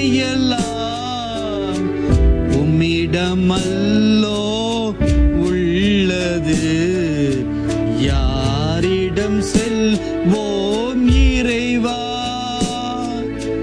Yes, Lord. ஆமாண்டவரே, To whom shall we go? நாங்கள் யாரிடத்தில் போவோம்? Thank you, Holy Father. நன்றி பரிசுத்த பிதாவே. We cast ourselves at your holy feet. உடைய பரிசுத்த பாதத்தில் எங்களையே நாங்கள் விழ தாழ்த்தி படைத்து விடுகிறோம். Please do not forsake us, Lord. தயவு செய்து எங்களை கைவிட்டு விடாதிரும் ஆண்டவரே. We hold on to your promise. உம்முடைய வாக்குத்தத்தத்தை நாங்கள் பிடித்துக் கொள்கிறோம். You said you will never leave us nor forsake us. ஒருபோதும் எங்களை விட்டு விலகுவதும் இல்லை, கைவிடுவதும் இல்லை என்று நீர் எங்களுக்கு வாக்கு கொடுத்திருக்கிறீர். Please forgive us for saying such words to men. அப்படிப்பட்ட வார்த்தைகளை மனிதர்களுக்கு முன்பாக போய் சொன்ன எங்கள் குற்றத்தை தயவு செய்து எங்களுக்கு மன்னித்து விடும். Please forgive us, Lord. தயவு செய்து எங்களை மன்னித்து விடும் ஐயா. Please forsake us not. தயவு செய்து எங்களை கைவிட்டு விடாதிரும். Judge us. எங்களை நியாயம் தீரும். Bend us. எங்களை வளையும். Judge us severely. எங்களை கடுமையாய் நியாயம் தீரும். Correct us ruthlessly. எங்களை ஈவிரக்கமில்லாமல் திருத்தி சீர்படுத்தும். So that we may walk before you with a perfect heart. இதன் மூலம் ஒரு உத்தம பூரண இதயத்தோடு உமக்கு முன்பாக நாங்கள் நடக்கும் பாக்கியம் பெறுவோமே. So that our ways may be righteous before you. இதனால் எங்கள் வழிகள் எல்லாம் உமக்கு முன்பாக நீதியாய் துலங்கி விடுமே. Cast us not away from your presence. உம்முடைய சமூகத்தை விட்டு எங்களை தள்ளி விடாதிரும் ஐயா. Leave not our flesh to rot in unrighteousness. எங்கள் மாம்சம் அநீதிக்குள்ளாய் அழுகி கெட்டு போக விட்டு விடாதிரும். One more time we cast ourselves at your holy presence. மீண்டும் ஒரு முறை கூட எங்களுடைய பரிசுத்த சன்னிதானத்திலே நாங்கள் கிடத்தி விடுகிறோம். Revive us one more time. இன்னும் ஒரு விஷயங்களை உயிர்ப்பியும் ஆண்டவரே. This one more time. இன்னும் ஒரு விசை Revive us. எங்களை உயிர்ப்பியும். That we may run after you. உமக்கு பின்னாலேயே நாங்கள் ஓடி வரும்படி செய்யும். Thank you, wonderful God.